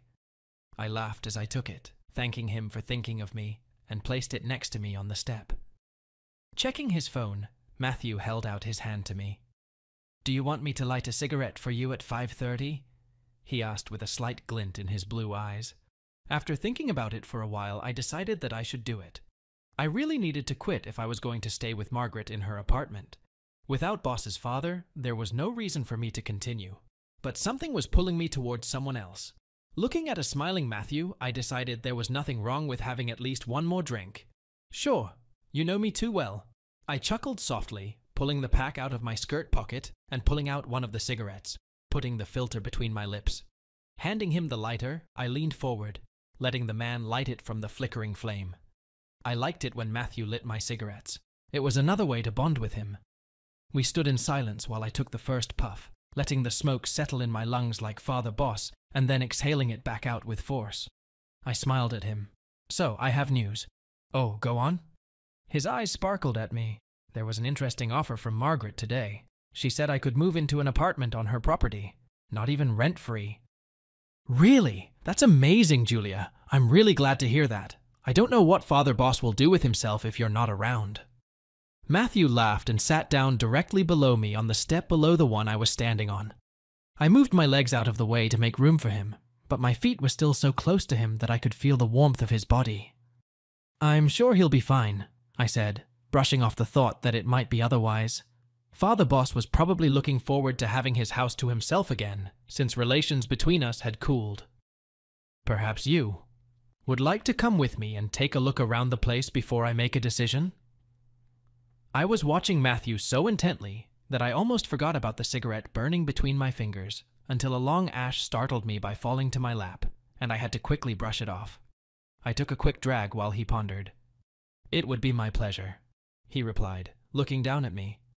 "I'm sure this place will be just what you need. This will be your first time living on your own, right?" It was my turn to wonder, and I nodded slowly.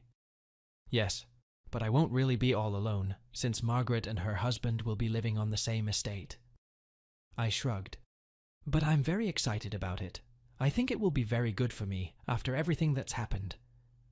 By everything meant a lot of things I had to keep to myself. Perhaps someday I'd be able to share these historic moments with Matthew, but for now I was left to my own devices. "What do you think about going tomorrow before choir practice starts?" I asked. "I'll call Margaret, so she knows you'll come with me and see everything." "Seems all right to me. If I remember correctly, Margaret doesn't live that far from here, probably not very far to walk."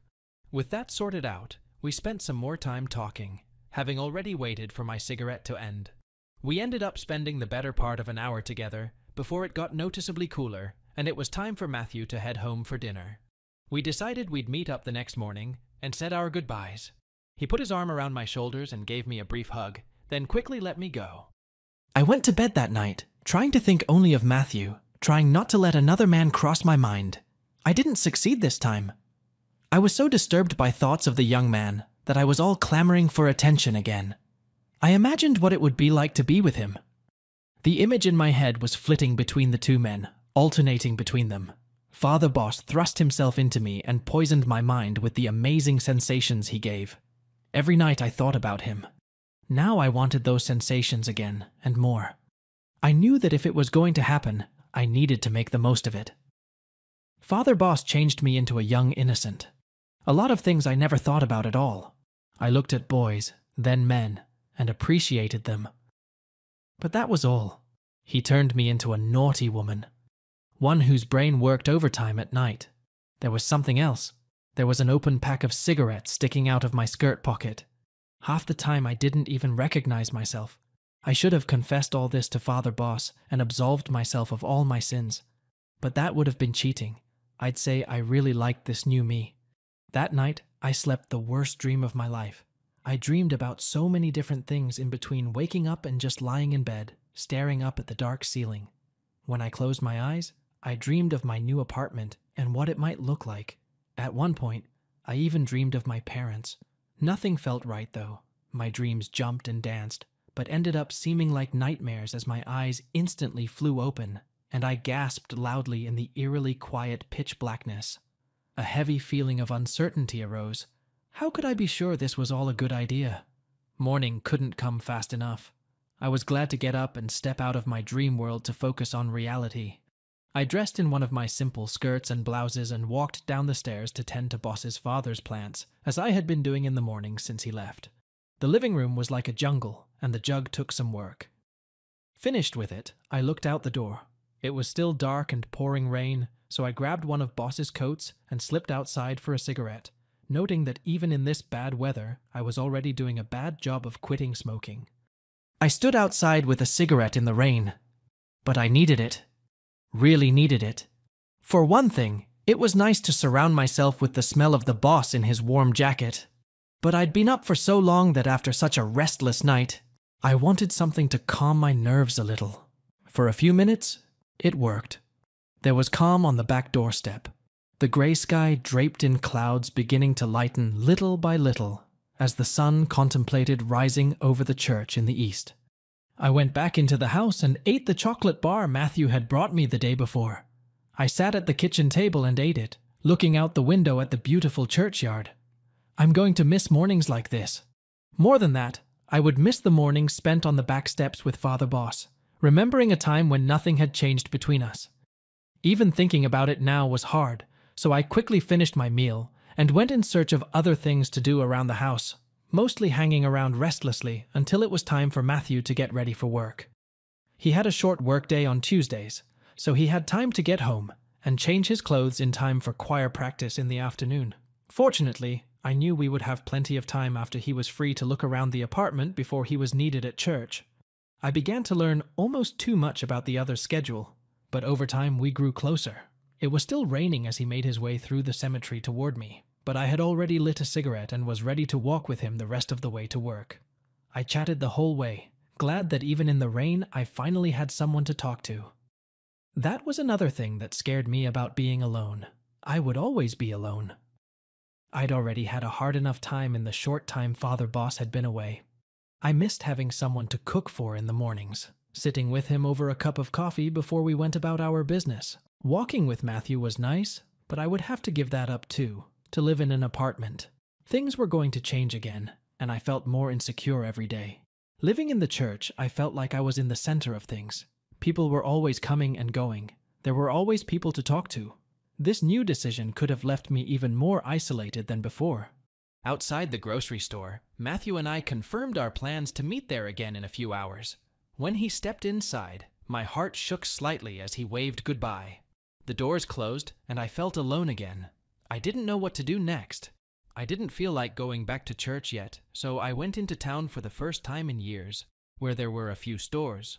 I didn't have any money of my own, only what Father Boss had left me, so I was just going to look around and get some ideas of what clothes I could make for myself. I should have tried to get a sewing machine from my parents, but that didn't seem too possible right now. I walked past a small bookstore on the main street, in the window of which hung an A4 sheet with part-time job available. I sighed and looked at the sign.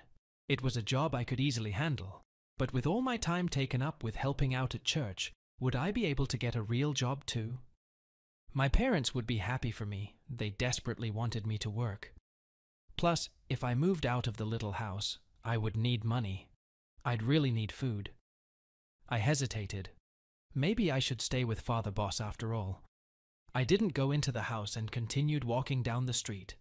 I then went into a few different clothing stores and was excited to see what was available. All the clothes were so fashionable and well made. I longed to see myself in them and wished I could buy some of them, especially the beautiful panties. They were so lacy and small, and different interesting colors. I wished I could buy a few for myself to wear when I went out with Matthew, but I couldn't use the money Father Boss had left me. It was only enough for the essentials. Still, I felt like it was a necessity, as I was pulling on my old and stretched out ones as I walked around. It must have been my lucky day, because as I walked to the next store, I looked down, and there on the sidewalk was a dry $20 bill, blowing in the wind. I looked around, wanting to make sure no one was looking or that there was no one nearby to drop it. But I was alone, so with a pounding heart, I knelt down and quickly picked it up.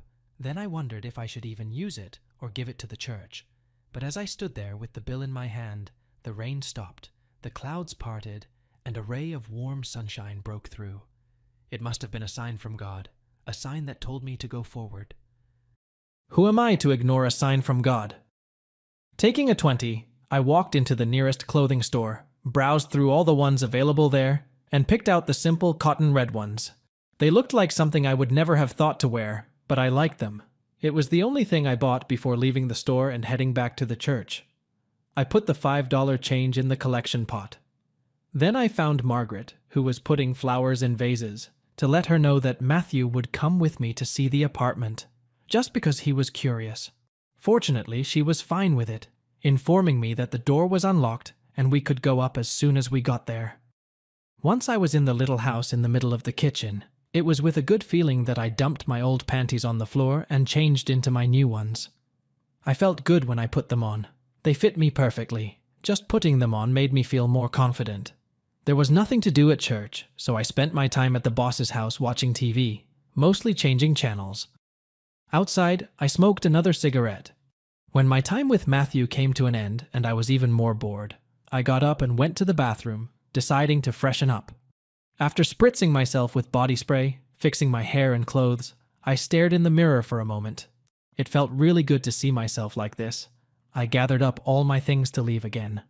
It was already time for Matthew to leave work, so I decided to take a walk to the grocery store. I was glad that the rain had let up, and I didn't need a big heavy coat.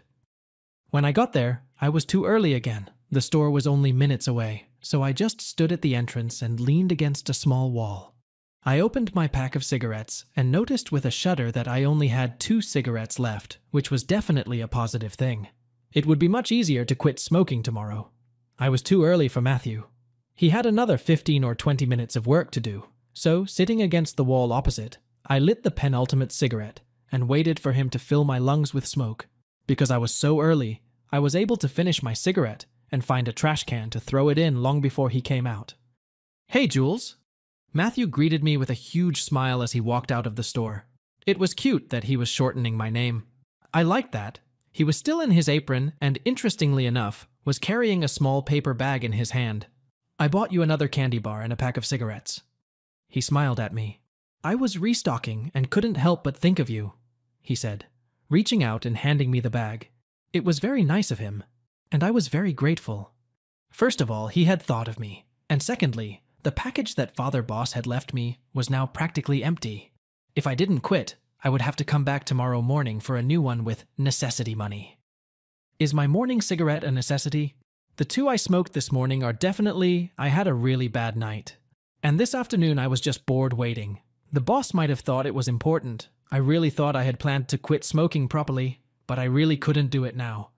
That would be very rude to Matthew. It looks like smoking them won't take long, and I'll promise God I'll quit when I finish his pack. Forgetting to eat lunch, I gnawed on a chocolate bar as we walked together. We were so close to each other that our hands were touching.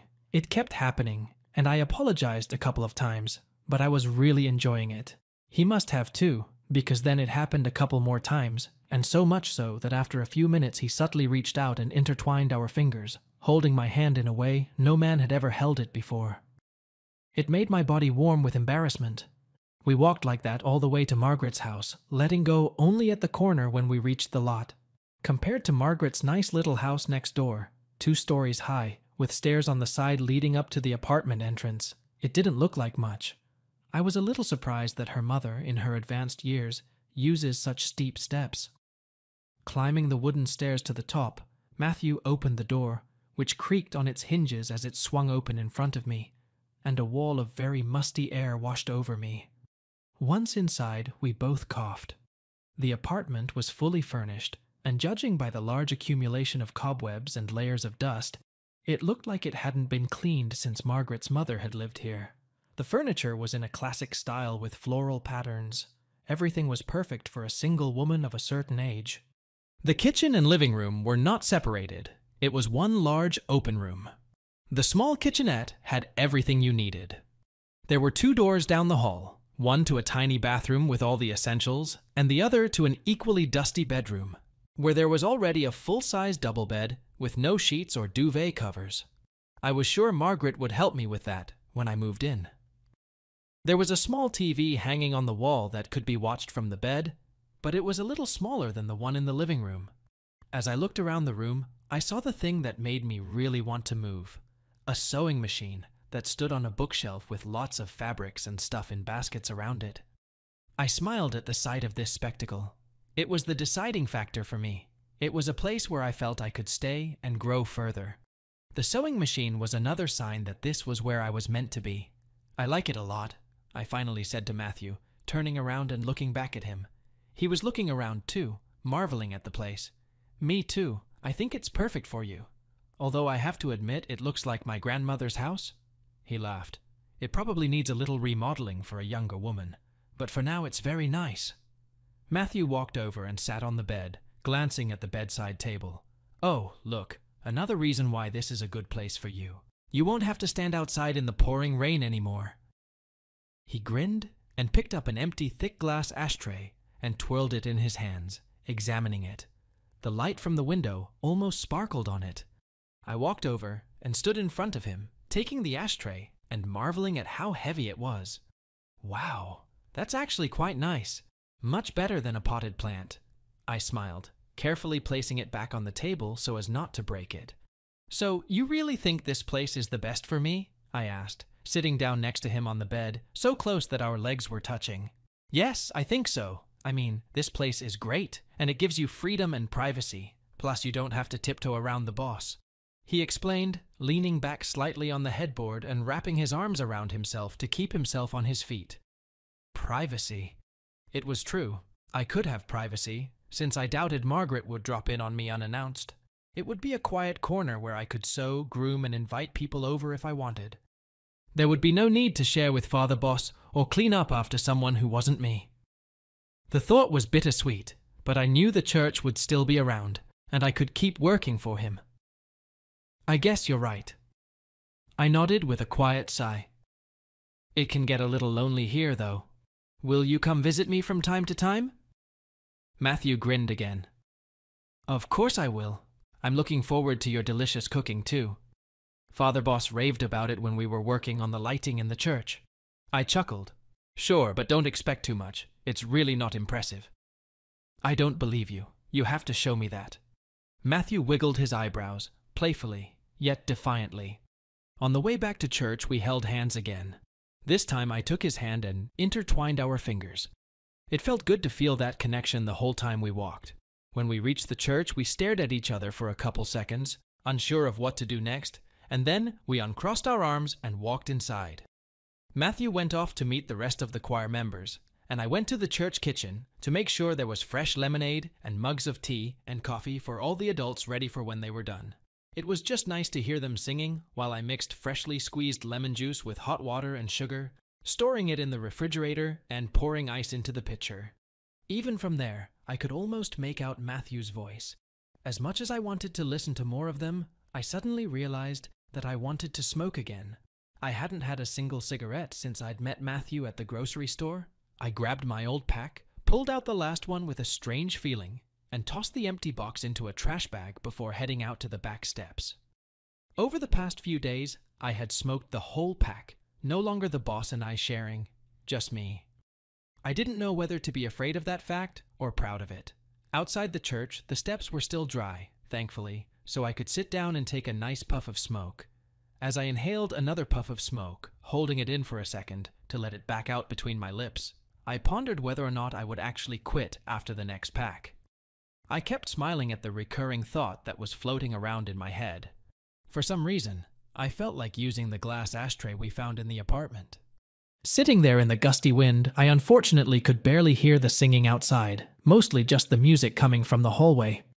I smoked the cigarette quickly, taking puff after puff, not taking too long to finish and go inside, where it was noticeably warmer. I smoked it so quickly that when I stood up, my head was spinning with pleasure. I then hurried inside to spray myself with Father Boss's body spray that was kept in his office. Feeling a little refreshed, I took a quick drink, and then went out to the main area where the class was held, took a seat in a pew, and opened my personal Bible. I sat and read the next section I was to go through in Sunday school, listening to the singing and singing along to myself here and there. The practice went on for quite a long time. Listening to them was pleasant and relaxing. It was funny when they would suddenly stop midway through, because someone made a mistake or something went wrong and they would start all over again. As they say, practice makes perfect. It seemed to take forever before they finally finished and headed to the kitchen for the freshly made lemonade I had prepared for them. I followed them and helped one of the other women pour and hand out paper cups of the icy drink, while the others stood around chatting. Matthew and I glanced back and forth as we sat at the other end of the room. He was smiling at me in a way that made my knees go weak. I tried my best to hide my emotions as I chatted with some of the ladies in the kitchen, sipping lemonade from my little paper cup. Slowly, almost 2 by 2, the choir members began to leave the church, and by 8:30, the church was quiet again. Matthew and I were the only ones left. He helped me clean up the few things I needed in the kitchen, and then came with me as I went to lock the main doors of the church. "So am I going to help you move soon?" he asked when we stopped right in front of the massive wooden double doors. I couldn't help but smile at the thought. I nodded. "I guess so. Hopefully next week. I think I should stay here this week until Father Boss gets back," I said, rattling the large ring of important keys in my hand. I looked up at him, not wanting him to go anywhere. I just wanted to spend as much time with him as possible, and that time was to be spent on the dirtiest things my mind could think of. I felt like Matthew was reading my mind as he reached out and took one of my hands. He squeezed it and looked into my eyes for a moment. I felt my face get even hotter, and I stared at him, wondering where this was going to take us. "Well, I don't mind helping you move. Just let me know, and I'll even try to free up a day for it." At that moment, his voice reminded me of Boss's dad's voice when we were having fun. As I looked into his eyes, I felt myself losing myself in him, disappearing into the depths of his beautiful blue eyes.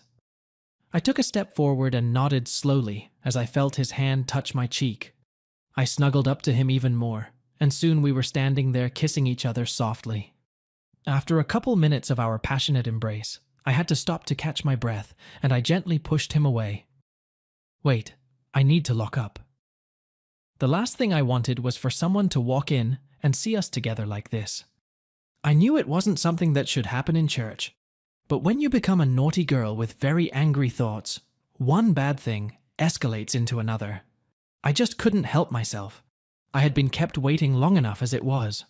As soon as the doors closed, Matthew took my hand and led me toward the front of the church, then stopped right in front of the altar and pulled me to him. We kissed again. I had to admire him.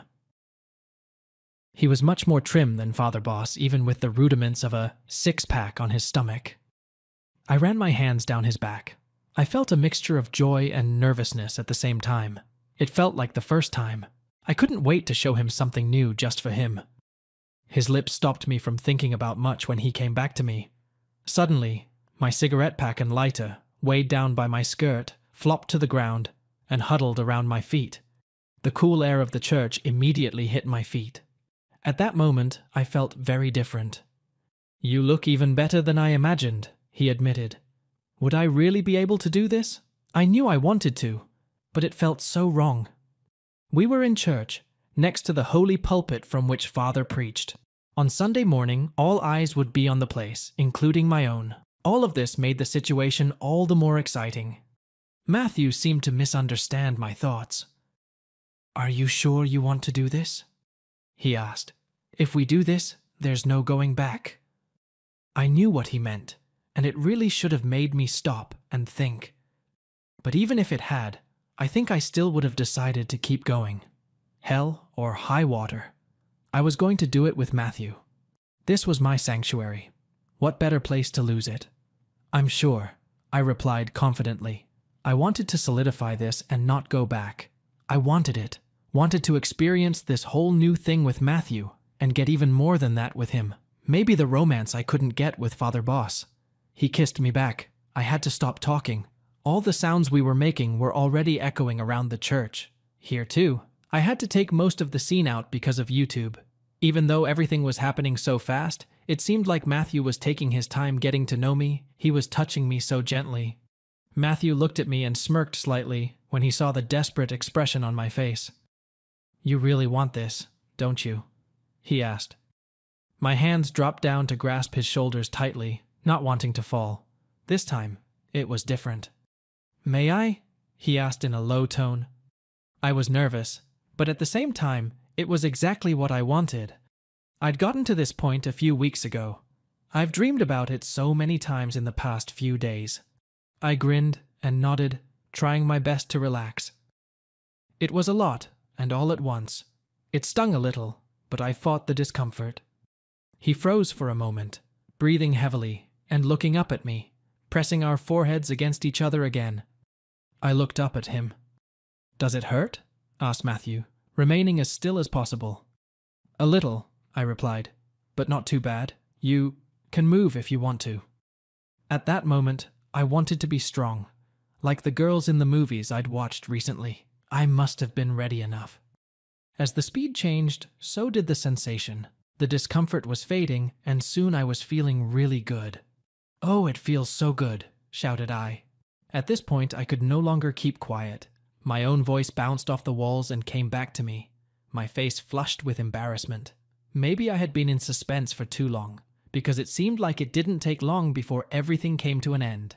Thankfully, things weren't as messy, and we both stayed on the altar steps, panting and looking at each other. We kissed hard, hugging each other. I couldn't believe that I had actually done something so amazing and personal in a holy place. Fortunately, Matthew and I were the only ones who knew about it. No one else was supposed to know. In the eyes of others, I could still be a good girl. But certainly not in God's eyes. I had seen Father Boss clutching a new pack of cigarettes in the palm of his hand hundreds of times, because it had been more than 4 hours since my last cigarette. I wasn't going to wait any longer for my next cigarette. I took a deep breath of fresh air, preparing myself as I stood outside the bookstore I had started working at a few months ago. There had been a big change in my life, and it wasn't just the fact that I'd moved out of Boss's dad's house and into my apartment above Margaret's garage. As time went on, Matthew and I grew closer and closer, our relationship blossoming. Father Boss and I were still very close, thanks to our work together, but because of my time with Matthew, I didn't have much free time to hang around the church. When I was there, Boss and I still regularly snuck out for a smoke together, but often with Matthew in tow, as he had begun to adopt the habit from me. It was great. Now I had more than one smoking buddy to spend time with on the back step. It wasn't as much fun sitting on a cold step in the rain alone. Needless to say, I didn't quit after that pack Matt bought for me that day, but I tried my best to keep track of how much I was smoking. I'm not a fool to realize that it's not the best thing to do. I tried to convince myself that, as Father Boss had taught me, my smoking should be with God's blessing. Speaking of which, back at the apartment, I was happy to use the glass ashtray that took pride of place next to the sewing machine set up on the small kitchen table. Compared to a plant pot, I have a better handle on emptying it. As for the apartment, Margaret dropped by every once in a while, usually on Fridays with a casserole or something from the pot for dinner. Plus, sometimes she'd bring a bouquet of flowers. I appreciated these meals because I didn't have to cook every day for myself, and if Matthew didn't stay overnight, I always had leftovers for the evening. She also helped me buy new furniture by putting out a request in the church bulletin for donations of used but still in good condition pieces. I ended up with some nice pieces that were much more comfortable and less outdated than what had been here before. Still standing outside the bookstore, I quickly rolled the plastic wrapper off the cigarette pack and shoved it back into my bag without rummaging. Looking up, I smiled happily. By the time the filter was between my lips and the lighter in my hand, Matthew had pulled up in his new car that he'd bought to make it easier for him to get to and from work. Thankfully, that meant I got a frequent ride home too. It was also nice that he let me smoke in the car, so when I got in the passenger seat, I lit up and took a long, much-needed puff. 4.5 hours is a long time. Pulling the filter from my lips, Matthew leaned over and kissed me before I could let the smoke out. He liked to tease me that way. "Hey Jules, how was your workday?" he asked, knowing not to ask me anything until I lit a cigarette and took a drag. Then he started down the road. I rolled my eyes and took another drag before saying anything, then let the smoke out the open window. I wouldn't say it was fun. We had that old man Albert asking about obscure, almost out-of-print books. We eventually found one copy for him. But all in all, it was a pleasant enough time, I replied before bringing the filter to my lips. Since it was Tuesday, we headed to church so Matthew could do choir practice, and I could clean up in the Sunday school room. I was still very committed to the church and its teachings, but working in the bookstore opened up the world to me in a way I had never been able to before. There I could read and learn a lot about the world around me and the lives of different people who did not belong to the church. Because of this, I changed a lot of things about myself. My skirts kept getting shorter, most of them above the knee, and on warm days they reached halfway down my thigh. Sometimes I even wore tight-fitting pants. I also spent more time looking at and using my hands, so my nails were now always painted in all sorts of colors. Reds, blues, pinks, and for Matthew on special days, if I wore them at all, they often matched the color of my panties. On those days I felt like I was really finding myself, and it felt so good. The relationship with my parents seemed to be back to normal. Mom came home after Grandma got better, and it was nice to see them every Sunday at church. It was nice to see Dad looking better than he used to. They both got to know Matthew properly, and they seemed to like him, although that wasn't too surprising. Who wouldn't like him? I love him. The last time they talked, my dad even shook his hand. We all got along well enough. We had a more respectful relationship than we had before. They still didn't know I smoked. I took fresh showers on Sunday mornings and sprayed myself with body spray. I could never admit it to them. Despite this, I was happy to see them, and we reconnected. As we pulled up to the church, we parked and got in the car to wait while I almost finished my cigarette. Once inside the church, I put out my cigarette in a flower pot, and then we hurried inside through the back door, and were soon greeted by most of the choir and Father Boss, who was already strutting around in there. "Glad you could join us," teased Father Boss, pointing to the watch on his arm as Matthew practically ran to the group, and I headed down to the basement to start getting things ready. First I put things in order down there, listening to the rehearsal as I was used to doing in those days. The parts they played before they sang were fine, only there were mistakes in places. I sat down at my desk and immersed myself in working on my lesson plan for Sunday. I was so focused on my words and the lack of natural light that I didn't even notice the time had passed or that they were finished until I jumped up when the speaker squeaked. Then I heard the voices of Father Boss and Matthew. I stopped. They must have been near the microphone connected to the speaker. "Do you really think you're ready for such a big leap?"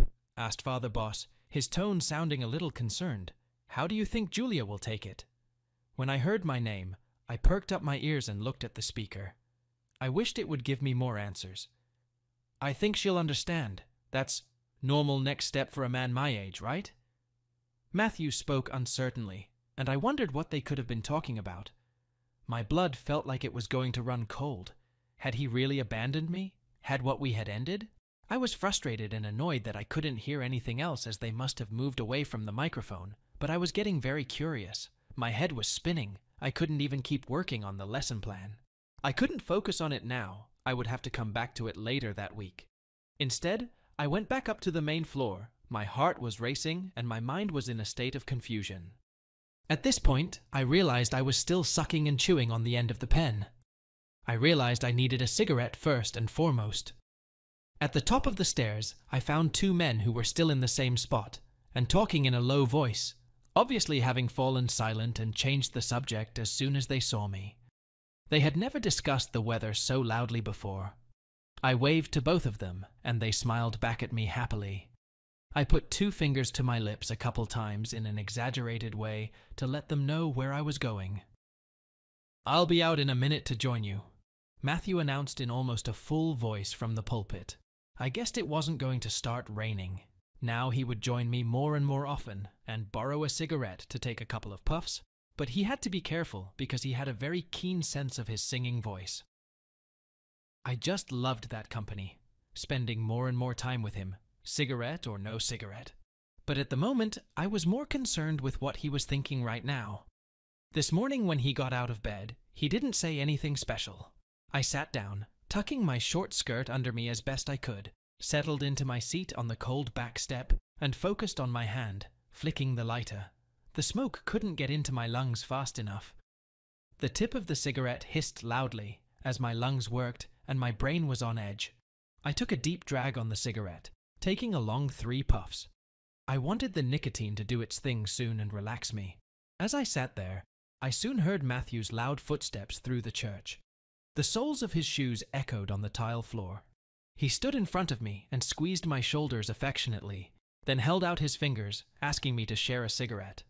I smiled back and handed him a cigarette, and he took an equally large puff for himself. "Hey, Jules, when you're done, the boss wants to meet you at the sanctuary, not far from our place, to discuss something important." He stated it as if everything was already set. I looked embarrassed. Our place was where I lost my virginity to him. It was our joke. We giggled at what we had done as boss stood there reading his weekly sermon. Why didn't the boss himself ask me if he wanted to talk to me? Anyway, when I asked with my fingers and then took the cigarette back, I agreed. "Give me 5 minutes!" I smirked and kissed her before running my tongue over my lips, feeling the note of tobacco and focusing on my hand again, drawing some much-needed smoke into my lungs. With a cloudy exhale, Matthew disappeared into the house, leaving me alone with an unlit cigarette. What was happening to the 2 most important men in my life? Why were they speaking to each other and to me in riddles? I sat there completely confused and tried to finish the cigarette as quickly as possible, taking the deepest puffs I could. I put it out on the stone floor and then pressed the butt into the nearly mountain of others in the terracotta pot. I noted again that I really needed to empty it. The boss continued to ignore it. I stood up and coughed slightly, wiggling my hips, adjusting the hem of my skirt down my thighs, and then adjusting my blouse. Taking a deep breath and anxiously wiping the sweat from his palms on his skirt, Ethan headed into the house. Over the past 12 months or so after spending so much time in the church, a lot of changes have happened to me personally. I've matured, evolved, lost, and found new things. But I've met some amazing people in the process. But when I looked around me, much remained the same. Along the large wooden doors, along the walls were pleasant-smelling flowers and stained glass windows. And in the middle stood not the boss, but Matthew, dressed smartly as if he were performing in a choir. Under the bright lights, he looked both beautiful and marvelous. Feeling even more confused, I looked around for boss, but he wasn't there. I took another deep breath and sighed. What should I do now? Talk to Matthew or go to boss's father's office? Before I could ask Matthew what I should do, he got down on one knee in front of me and looked up at me with a smile. I stepped closer until I was right in front of him. I felt myself catch my breath.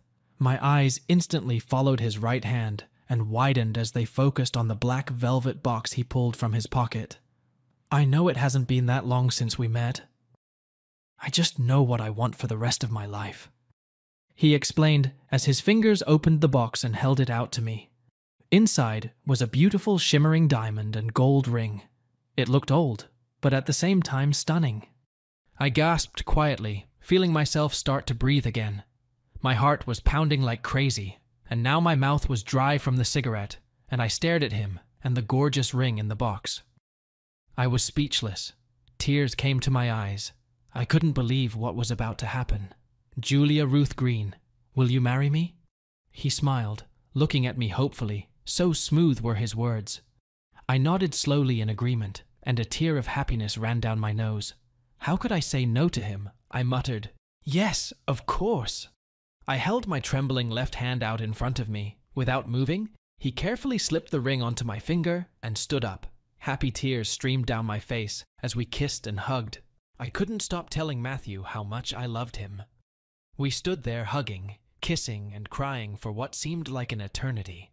We didn't know what to do next, and then I caught a glimpse of boss's father standing in the doorway of his office. His hands were clasped together, almost praying, and tears were streaming down his face. And then I noticed that he was displaying the proudest and biggest grin. Here the story has come to its logical conclusion, and so has its psychological part. Describe your emotions from the story in the comments, and I will also tell you my psychological conclusion, which is worth drawing from this story with a happy ending. First of all, never forget that bad habits always remain bad habits, no matter who advises you not to, your favorite person or some passerby on the street. Secondly, not always the heart shows us the right path, and sometimes it is worthwhile to stand up, take a full breath, and fully consider the situation with a cold head.